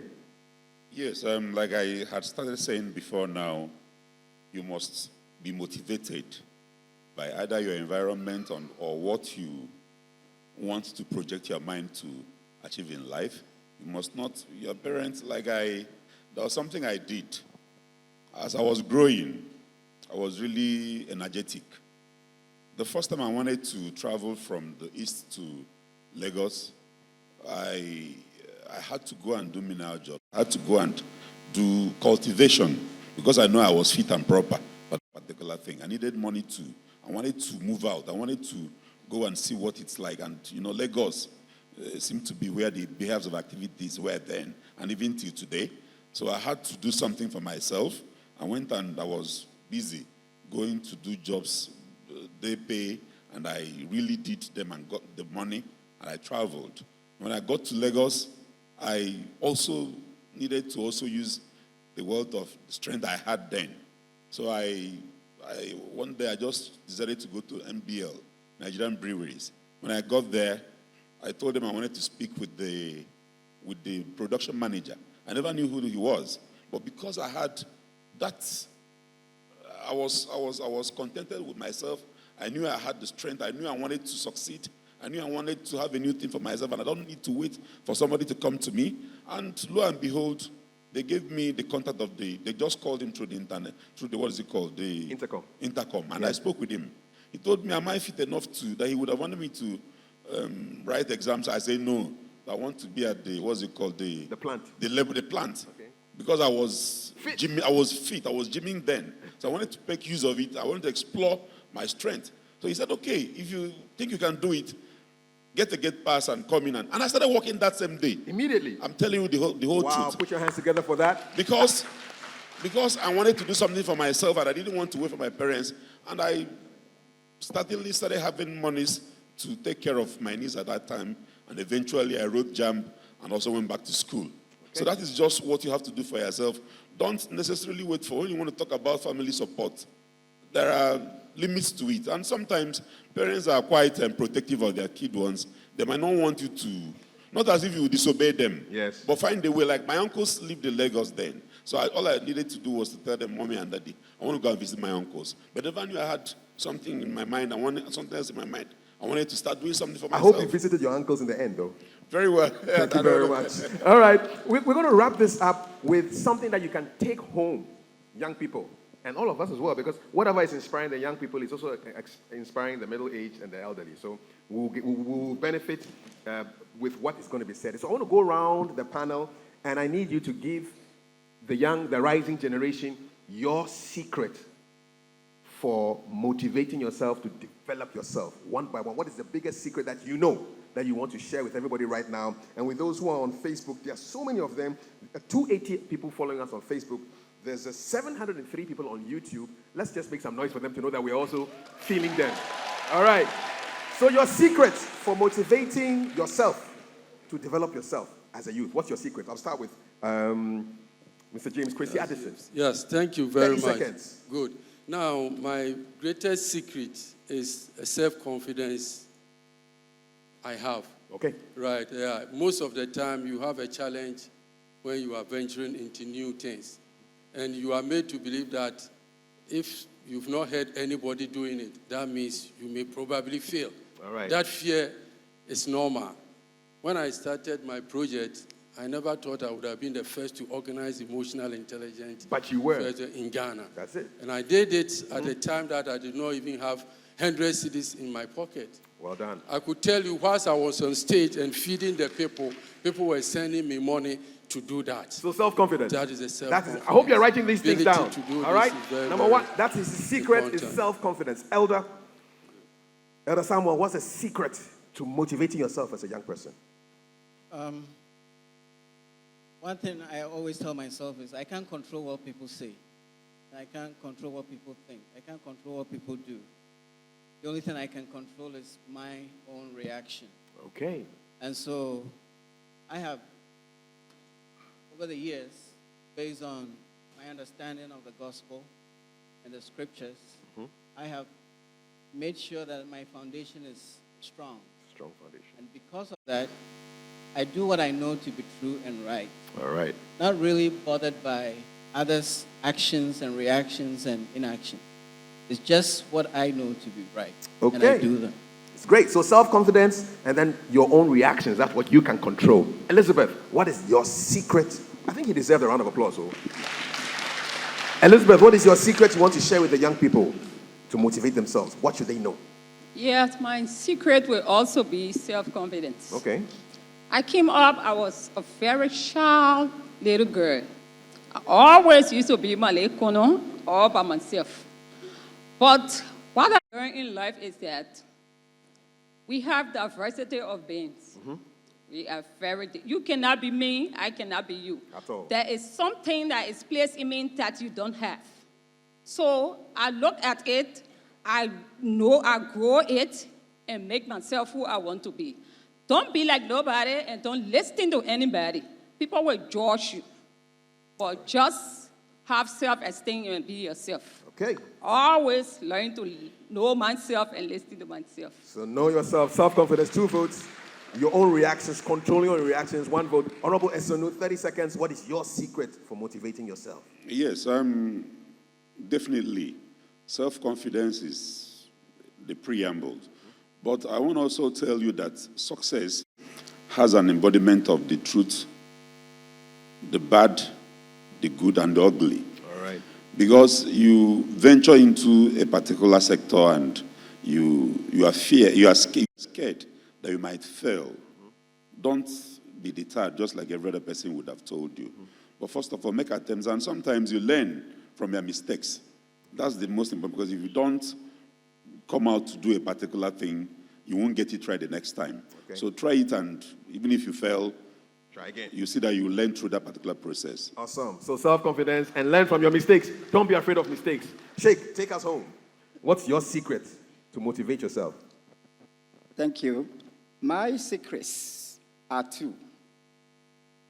And the 2 seem to be the foundation of all forms of prosperity. 1, faith in Almighty Allah. 2, a sense of lifelong learning. And these 2 secrets have been derived from the Holy Quran. That tells us to read, but not just reading. Read in the name of your Lord. So in this verse, we have two values. Reading, that is indication of education. The phrase in the name of thy Lord is also an indication of morality. And once you have education, you have knowledge, that is power. You need morality as the controller of that power so that that knowledge could be used constructively. So in the end, I believe that with these two values, I will forever stand for love instead of hatred, truth instead of falsehood, reconciliation instead of aggression, unity instead of division, and excellence instead of mediocrity. Thank you. Awesome. Let's appreciate all our speakers as they make their way back to their seats. Sheikh Dr. Mohammed Marzouk Abubakari. He is the personal assistant to the National Chief Imam. The Honorable Charles Esunu Esquire from Nigeria, Honorable Commissioner for Youth Development in Abia, Nigeria. Elizabeth Sudwe Harris is Administrator, Institute of Statistics and Geoinformation Services in Liberia. Elder Samuel Annan Simmons from Ghana, Area 70, the Church of Jesus Christ of Latter-day Saints. And last but definitely not the least, Mr. James Kwesi Addison, Certified EQ Coach and CEO of Addison International. Thank you so much. You may take your seats and we'll continue the program. Students, I hope you were writing. Should I come and check? Show me your notebooks. Show me your, as Auntie Apioko comes up the stage, show me your notebooks. Ah, you've been writing? Are they empty? I'm coming to do an audit. All right? I'm coming to do an audit. And thanks to our viewers and listeners on YouTube and Facebook and on Zoom. You made it great. Almost 1,000 people there following this conference. Thanks so much. Apioko, what do we have next? Students, I used to be a teacher, so I always have a red pen. I'll come and check. I'm coming. Now it's time to take some goodwill messages as we slowly and sadly draw day one of this conference to a close. So I'll just mention the names of the three people who will be coming up here, and then they'll come one after the other, okay? So we have Dakwe Sosu from Benin, the second Vice President of the National Assembly of Benin. Then we have Madame Sia Fasuluku. Did I get that? Fasuluku. Yes, thank you.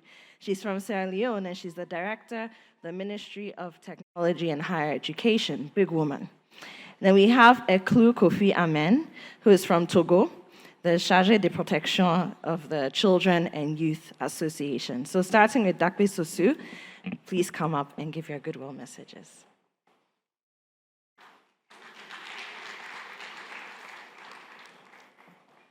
Is Dakwe Sosu here?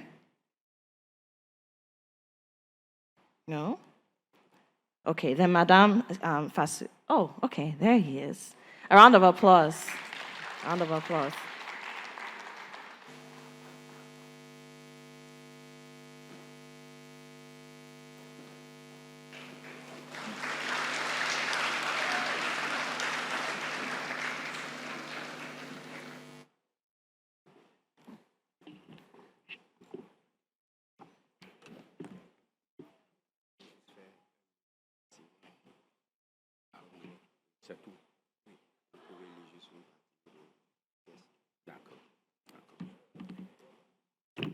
Excellence, Madame la vice-présidente de la Gambie, Messieurs les présidents Hugo Martinez, Larry Kacher, George Klebengat, je ne pourrais pas commencer mon allocution sans remercier et féliciter ces jeunes qui sont passés par le premier panel tout à l'heure. C'est des enfants intelligents, c'est vos enfants, c'est nos enfants, il faut le leur reconnaître. Je voudrais leur dire merci.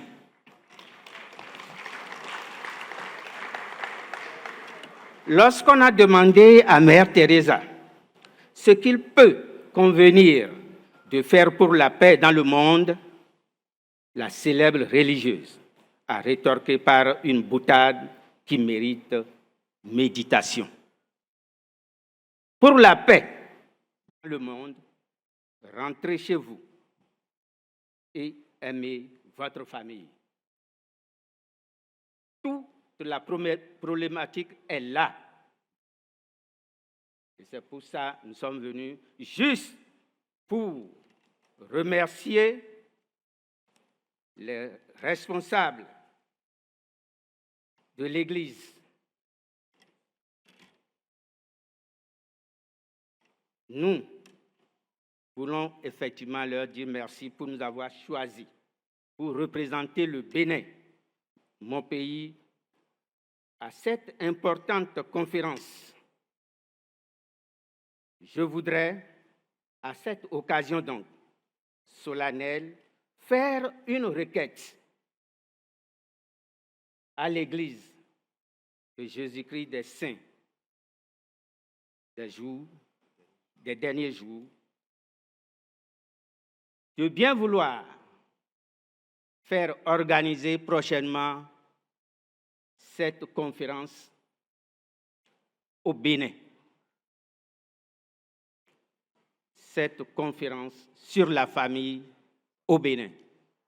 Nous avons appris beaucoup de choses déjà ce matin. Quand moi j'ai retrouvé la famille Sossou aux États-Unis, c'est vraiment important. Grâce à l'histoire familiale, c'est vraiment important. Il faudrait que les responsables de l'Église acceptent prochainement de venir au Bénin organiser la même conférence pour nous permettre de nous ressourcer dans le passé. Merci, nous n'allons pas trop faire le discours, nous en avons, mais nous n'allons pas le faire compte tenu du temps qu'on nous a accordé. Merci et bonne conférence.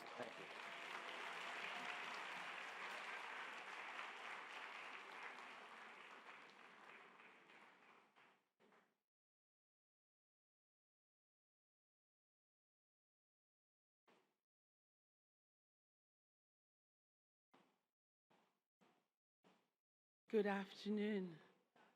Good afternoon, our students. Somebody should just shout out a voice so that the others out there can hear we are here. Yes, thank you. Masters of Ceremony, please permit me to stand on existing protocols. I bring you greetings from Sierra Leone. I bring you greetings from my Minister, Professor Alpha Tijanuri, who is super, super excited that I'm here because he always tells me, I know you're going to make me proud. So I need to make him proud for the next 4 or 5 minutes that I have here. Thank you very much, man. I think I don't even need to say anything because the video says it all. Believe me, this is my first time seeing the video. I've never seen it. But I can just tell you that this is what came out of me being invited last year. So I am that one leper that came back to Jesus to say thank you. I am here to say thank you on behalf of my government, on behalf of the ministry I'm working with, the Ministry of Technical and Higher Education, on behalf of our youth, because believe me, we all know next year Sierra Leone is going to have another elections. And believe me, if we do not do something about our youth right now, we are going to have a catastrophe waiting. I was just telling Mrs. Kachi just now about something I read the other day about this story that the farmer's wife laid a rat trap on the floor. And the rat told the others that the farmer has put a trap on the floor and it missed my tail. And the goat, the chicken, the cow said, well, it's not got anything to do with us. Lie, it's got everything to do with them. And the next day, the farmer's wife's toe got caught in the trap. Infection set in, she was sick. And what do we do for people who are sick? What do we cook? People help me, what do we make? What kind of soup? What do we use with the soup? Chicken soup, right? Guess who went first? The chicken was killed. And the rat was like, it does not concern you. The sickness got worse and people started coming and the farmer was like, well, we don't have anything to prepare. Well, who went next? The goat. And the rat was like, I said it, it concerns all of us. Finally, she died. And what happened? They had to kill the cow. So why I'm saying this is because we have a problem with youth in our countries. And if we do not stand together with these youths of ours, if we do not make policies that would benefit our youth, you and I would have to face those youth. Because for us in Sierra Leone, there was a time when it was the youth that picked up arms and went on rampages. So for me today, as my father from Benin made a plea that this conference should start rotating, please, let us start rotating these conferences. Because I feel that next time, when we do rotate these conferences, let us invite more of our youth to come. Because at the end of the day, everything we're going to do here, or everything we're doing here is about them. So I say thank you for the opportunities. I say thank you for what is happening, because as I came here, we already have been approved $90,000 again to help 3 more government technical institutions. We are on the verge of having digital libraries using the Rachel, that's the remote area community hotspot for education and learning, which I found out about last Strengthening Family. And there's more we are going to be doing, and we're even going to be taking the ministry to our stakes in Sierra Leone, because we found out that our young people in the churches do not know too much about what government is doing. So we want to now take the government to these children, to our youth in these churches. I'm not going to belabor it. All I'm going to say, thank you very much. Thank you, thank you, thank you. Especially to Elder Catcher, Mrs. Catcher. I know this is your last time with us. Believe me, I'm not going to open the floodgates here, but you've made a mark on me as a person. Thank you very much for listening. Thank you for all the support. Thank you, thank you, thank you.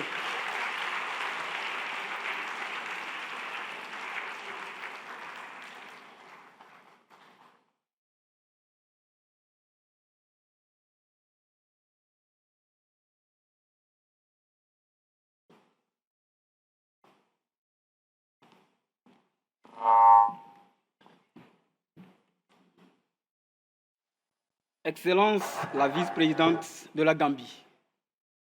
Chers invités, honorables en vos rangs distingués, les chefs traditionnels et imams, sans oublier notre ministère de tutelle, le ministère de l'Action sociale, de la promotion de la femme du Togo.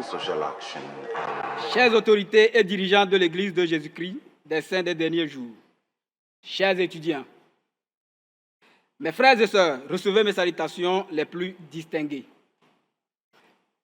Permettez-moi de présenter mon message sur la promotion et la protection des droits de l'enfant en allant tout droit sur leurs responsabilités, qui est l'un des problèmes qui minent nos sociétés. Vous n'êtes pas sans savoir que les enfants ont leur mot à dire. Une citation dit « On ne naît pas responsable, on le devient ». Et tout projet que nous allons faire avec les enfants et jeunes, sans avoir les consulter, je vous promets que le projet peut échouer à 95%. Les enfants et jeunes ont leur mot à dire. Ils ont des choses à dire concernant leur vie. Je vais tout droit pour terminer. On dit souvent chez nous, toute chose que tu fais pour moi, sans moi, est contre moi. Je vous remercie. Ndakbe.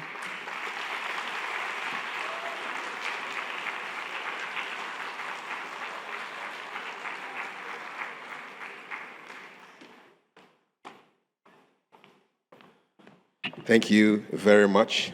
I went and checked. 70% of the youths wrote something down during the presentation, so they deserve a round of applause. The 30% who didn't say they will do better next time, so clap for them as well. Let's motivate them. Thank you. Elder Raymond Raymond Egbo and Sister Comfort Egbo will give us concluding remarks. They are from Nigeria, Area 70, the Church of Jesus Christ of Latter-day Saints. They have 5 minutes to take us home with some conclusions. Elder Raymond, Sister Comfort, we're waiting for you. And this event is live on strengthenfamily.org. So you can go there. You can send that link to your friends. The way I do it is that I put the link in my WhatsApp status, and then all my friends can see where I am. Like that, okay? All right, Elder Raymond, Sister Comfort, concluding remarks.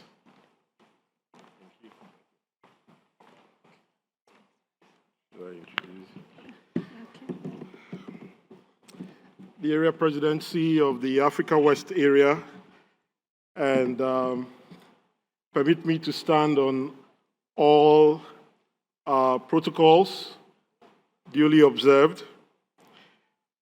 We're grateful to be here and grateful for this opportunity to be with the youth all over West Africa. My wife will share a few things, and then I would say a few more things. It's really a delight to be here. I couldn't have asked for a better place to be at this time than to be with you, one of the best people in the world right now. The work of women and their place in the society and the family as a whole cannot be overemphasized. And in my thank you today, I would like us as women to look at the faith of Ruth and that of Anna in the Bible as a great example of faith in God the Father. They trust the Lord as they went through different stresses in their lives, the struggles. We might not have our own challenges like that of Ruth and Anna, but we all have to place our trust in God, no matter the religion that we might affiliate ourselves with. God is the ultimate. And when we do that, as we go through these stresses, then we'll have the faith to go on. And I also call on the young women here today and those who are listening to us via social media, that faith in the Lord comes first, and then you'll be able to handle all that life has in store for you. Thank you so much for being here. Thank you for all that you do to make the world a better place. Thank you, all the women and all the women all over the world.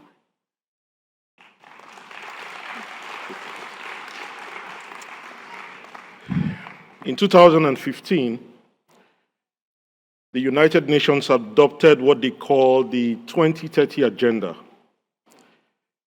This agenda was a blueprint that talked about sustainable development. Within this blueprint were goals to eradicate poverty, hunger, promote peace, and ensure that there was zero wastage in the world. The issue of sustainable societies or sustainable development is secondary when compared to sustainable societies. Building a sustainable society is more difficult than setting goals. Interestingly, in the scriptures as we have them, there are examples of sustainable societies that have been developed and grown and have thrived for thousands or hundreds of years, rather. We read that these societies were only possible and sustained based on virtues that were found in the teachings of the Savior Jesus Christ, but most importantly, practiced in the home. The values and attributes that help husbands and wives to live together harmoniously, to create and sustain family life, and most importantly, to raise children to become like they are, cannot be found by societies but can be sustained by societies when it is first grown, nourished, developed, and perpetuated through the family relationship. The role of a husband as father, provider, and protector, and the role of the wife as nurturer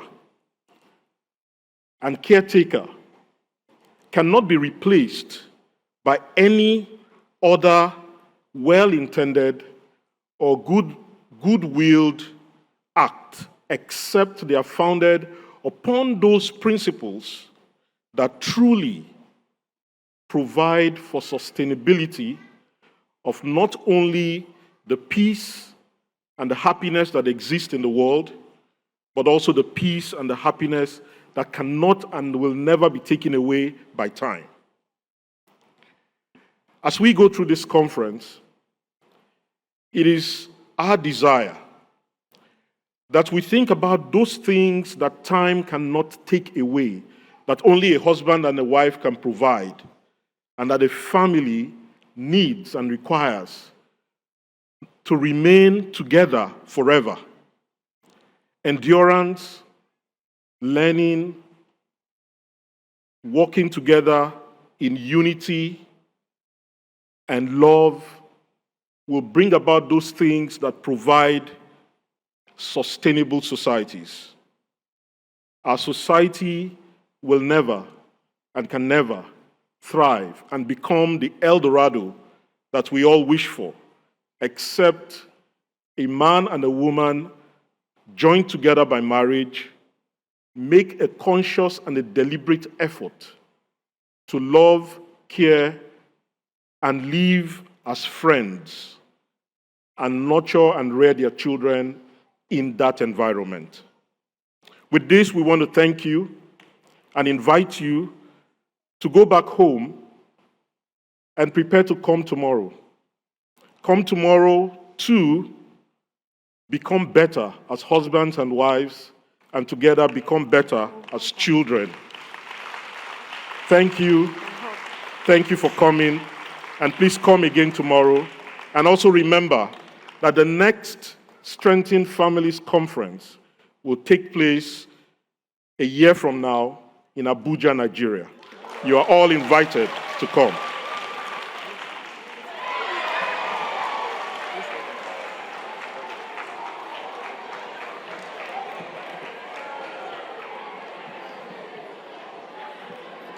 Now I wish I was working with my wife.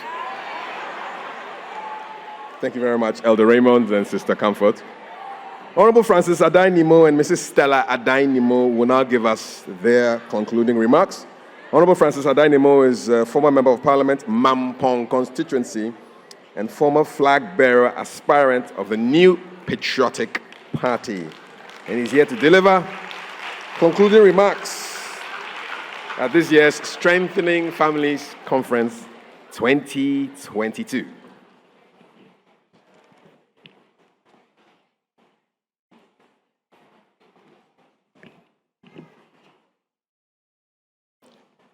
Rising generation, are you there? Yeah. Can we hear you more? Yeah. Rising generation, are you there? Yeah. Great. It's good to hear you. Well, it is an opportunity for us to give the concluding remarks for this first day. And as it is, ladies first. So I will invite on this podium on my immediate left, my classmate, my younger sister. You know, he didn't ask me why my classmate. My classmate because we studied together at the secondary school level.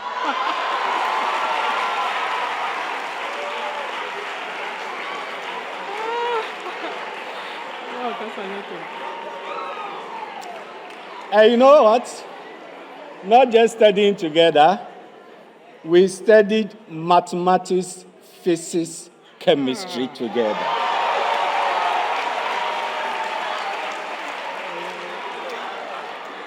So, she is also my landlady. And my wife, and of course, my mother. So I invite Stella to say something. Thank you very much, sweetheart. Thank you. What can I say? We thank you so much for inviting us to this special program. We couldn't have been anywhere else but this special program. Strengthening families is very, very, very important. And then strengthening the rising generation is what we all need to talk about now. We have heard a lot from speakers, from the youth themselves, and somebody, I think, is wondering, what can I do now? All we have heard today is to find purpose for our lives. Somebody may be asking, so what can I do now? What is our purpose in life? For me, it's to serve God and serve humanity. So as we are here, we are thinking of serving our Lord and to serve humanity. But how can we serve our humanity when we have no knowledge, we have no skills to be self-reliant, so that we can take care of ourselves and take care of others? So all these speakers have told us a lot. And listening to them, we can see that the government has a role to play. Families and parents, we have a big role to play. And you, the youth, you also have a good and a big role to play.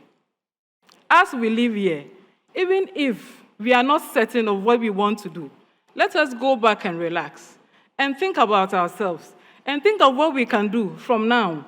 As a youth ourselves, how can we develop our skills? How can we learn new things? How can we be more confident? How can we be more humble? How can we put in the characters, the integrity that needs us to build a good life and be successful? If you are afraid, go back. If you are a parent and you do not know what to do, let's go back and relax. The Bible says in James that if we need wisdom, we should ask God, and He gives to us freely. So let's go back and ask God for the wisdom to play a big role in our children, so that the next generation, which we are all looking after, will be the ones that will all be happy in this our country. We need them. And we cannot leave them astray. As the Bible says, when one gets missing, your sheep get missing. You find them. So if we are in a country and our youth are getting missing, we need to find them and bring them back. Like we saw in the video, people are learning trade. No matter your academic knowledge you have, everybody has something in you that you can bring up to help the society grow. Let us go back, find ourselves, and then begin to play our roles as parents, as government, and as youth ourselves. We thank you so much for being here. Thank you. Well, to conclude, rising generation, we are there for you. The older generation is there for you. We need to sustain life on this planet. We are not going away. You will also come, take over from us. The future generation will also come. So together, let us make it happen. I will leave you with 3 words. 3 words from all that you have heard. And these 3 words start with the letter C. The first C, or the first letter, is conviction. In finding the purpose, you need to have the conviction. The second word with the letter C starting is convincing. You have to convince yourself that you are capable of pursuing your conviction. Then the third word, which starts with the letter C, is courage. You need to have the courage to pursue your dream, your career, after convincing yourself that you are capable of doing it.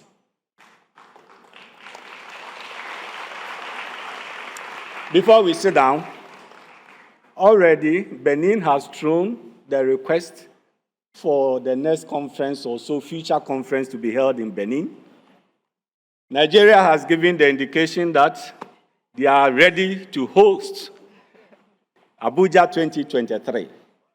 So on this note, together with all of us, I will want on behalf of Nigeria and Ghana to declare Strengthening Families, Abuja 2023 fully or duly launched. Thank you very much.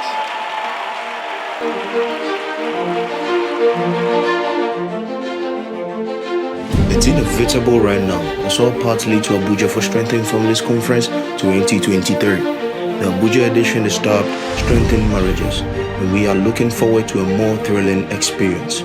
We can't wait to enjoy the food, music, sceneries, even the people and the language. We can't wait to visit the many exciting places in Abuja, like the Zuma Rock, Thought Pyramid Center, Jabi Lake, Aso Rock, and so many beautiful places here in Abuja. We are so exhilarated to make this announcement just at this time, when the essence of family and the need to unite to build a better place for everyone has become paramount. This conference still holds the same purpose, which is to create and sustain peaceful and inclusive societies, dispensable for sustainable and inclusive development. The impact of the Strengthening Families Conference is highly remarkable, and while clearly noted, we strongly believe there is more to come and more to give. In collaboration with major stakeholders, we find the need to reaffirm the critical importance of the family as a building block of the society and implement initiatives aimed at raising awareness of problems confronting marriages today. This does not end here. We extend this cause to a larger society as well as the whole nation at large. Abuja, we can't wait. And while we do wait, let's prepare together for a great and impactful conference come next year. See you.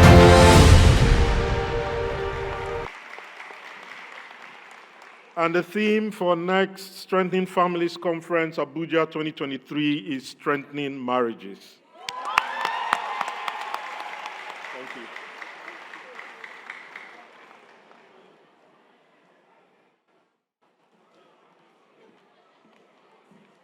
Strengthening marriages. Kafui, will you and Dr. Mrs. Day be in Abuja? Because Mr. Abe and I will be in Abuja. We'll be there. We'll be there.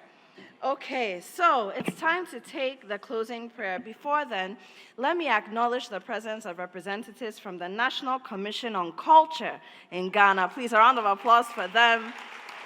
My family members, they're here. And then also, all special guests and panelists. If you've been a panelist today, and if you're a special guest here today, please remain behind. When the closing prayer is over, we'll take pictures on the stage, okay? Thank you. So now it's my honor to welcome Mrs. Jennifer Corte of ABCDE Africa, Ghana, to come and give us the closing prayer.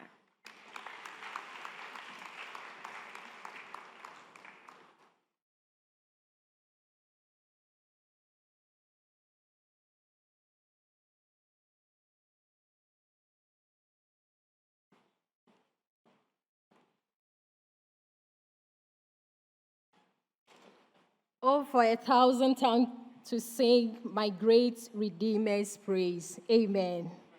Indeed, we are thankful to the Lord for a wonderful and beautiful ceremony. Shall we humbly bow our heads down for prayer? Father Almighty, we thank you. We bless your name. We give you all the glory. Indeed, if we have 1,000 tongues, we will continue to sing of your praises, because all that you do is indeed marvelous in our sight. Father, Lord, O God, we have heard, O God, from the youth, the rising generation. We have heard, O God, from the parents representing families. Lord, we pray for your help, that Lord grants, O God, to our families, our parents, their help, the Solomon kind of knowledge, that they will guide this youth with godly wisdom. They will teach them and they will counsel them to take the right path.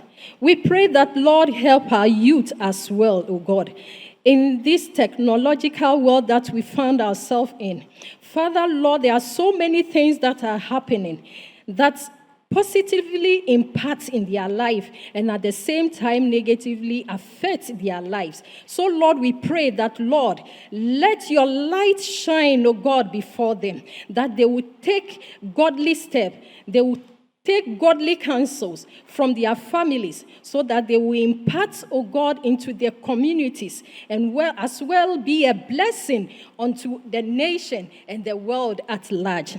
We thank you so much, O God, for everyone here today. We thank you for the life you have given us. Father, Lord, we are thankful to you for bringing us to a successful end. Father, Lord, we are departing, O God, and we pray for your presence to go with us to our various destinations safely in the mighty name of Jesus.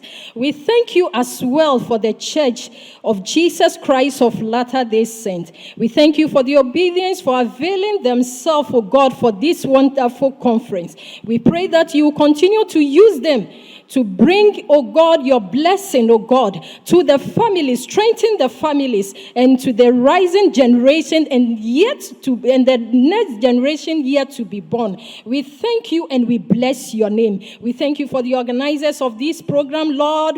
Bless them and continue to grant them, oh God, wisdom and knowledge as we prepare for next year conference. We thank you and we bless you. In Jesus' mighty name we pray. Amen.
incredible youth choir bringing us to the end of this beautiful conference. Please take your seats, and we'll come to the end.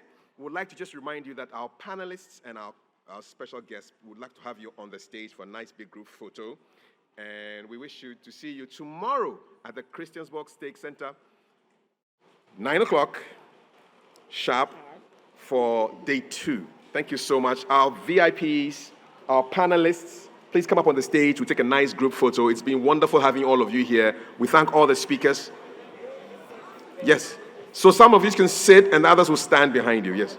We'll have our VIPs. Yes, our Excellency and our special guests to get seated. Our panelists will stand behind them and we'll take a nice group photo. So, Madam former Vice President, would love to have you up. Elder Larry S. Katcher, please come on the stage. And sisters and elders, please come up the stage.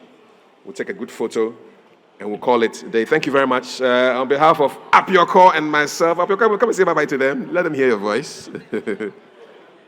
Thank you so much for having us. Thank you. Thank you.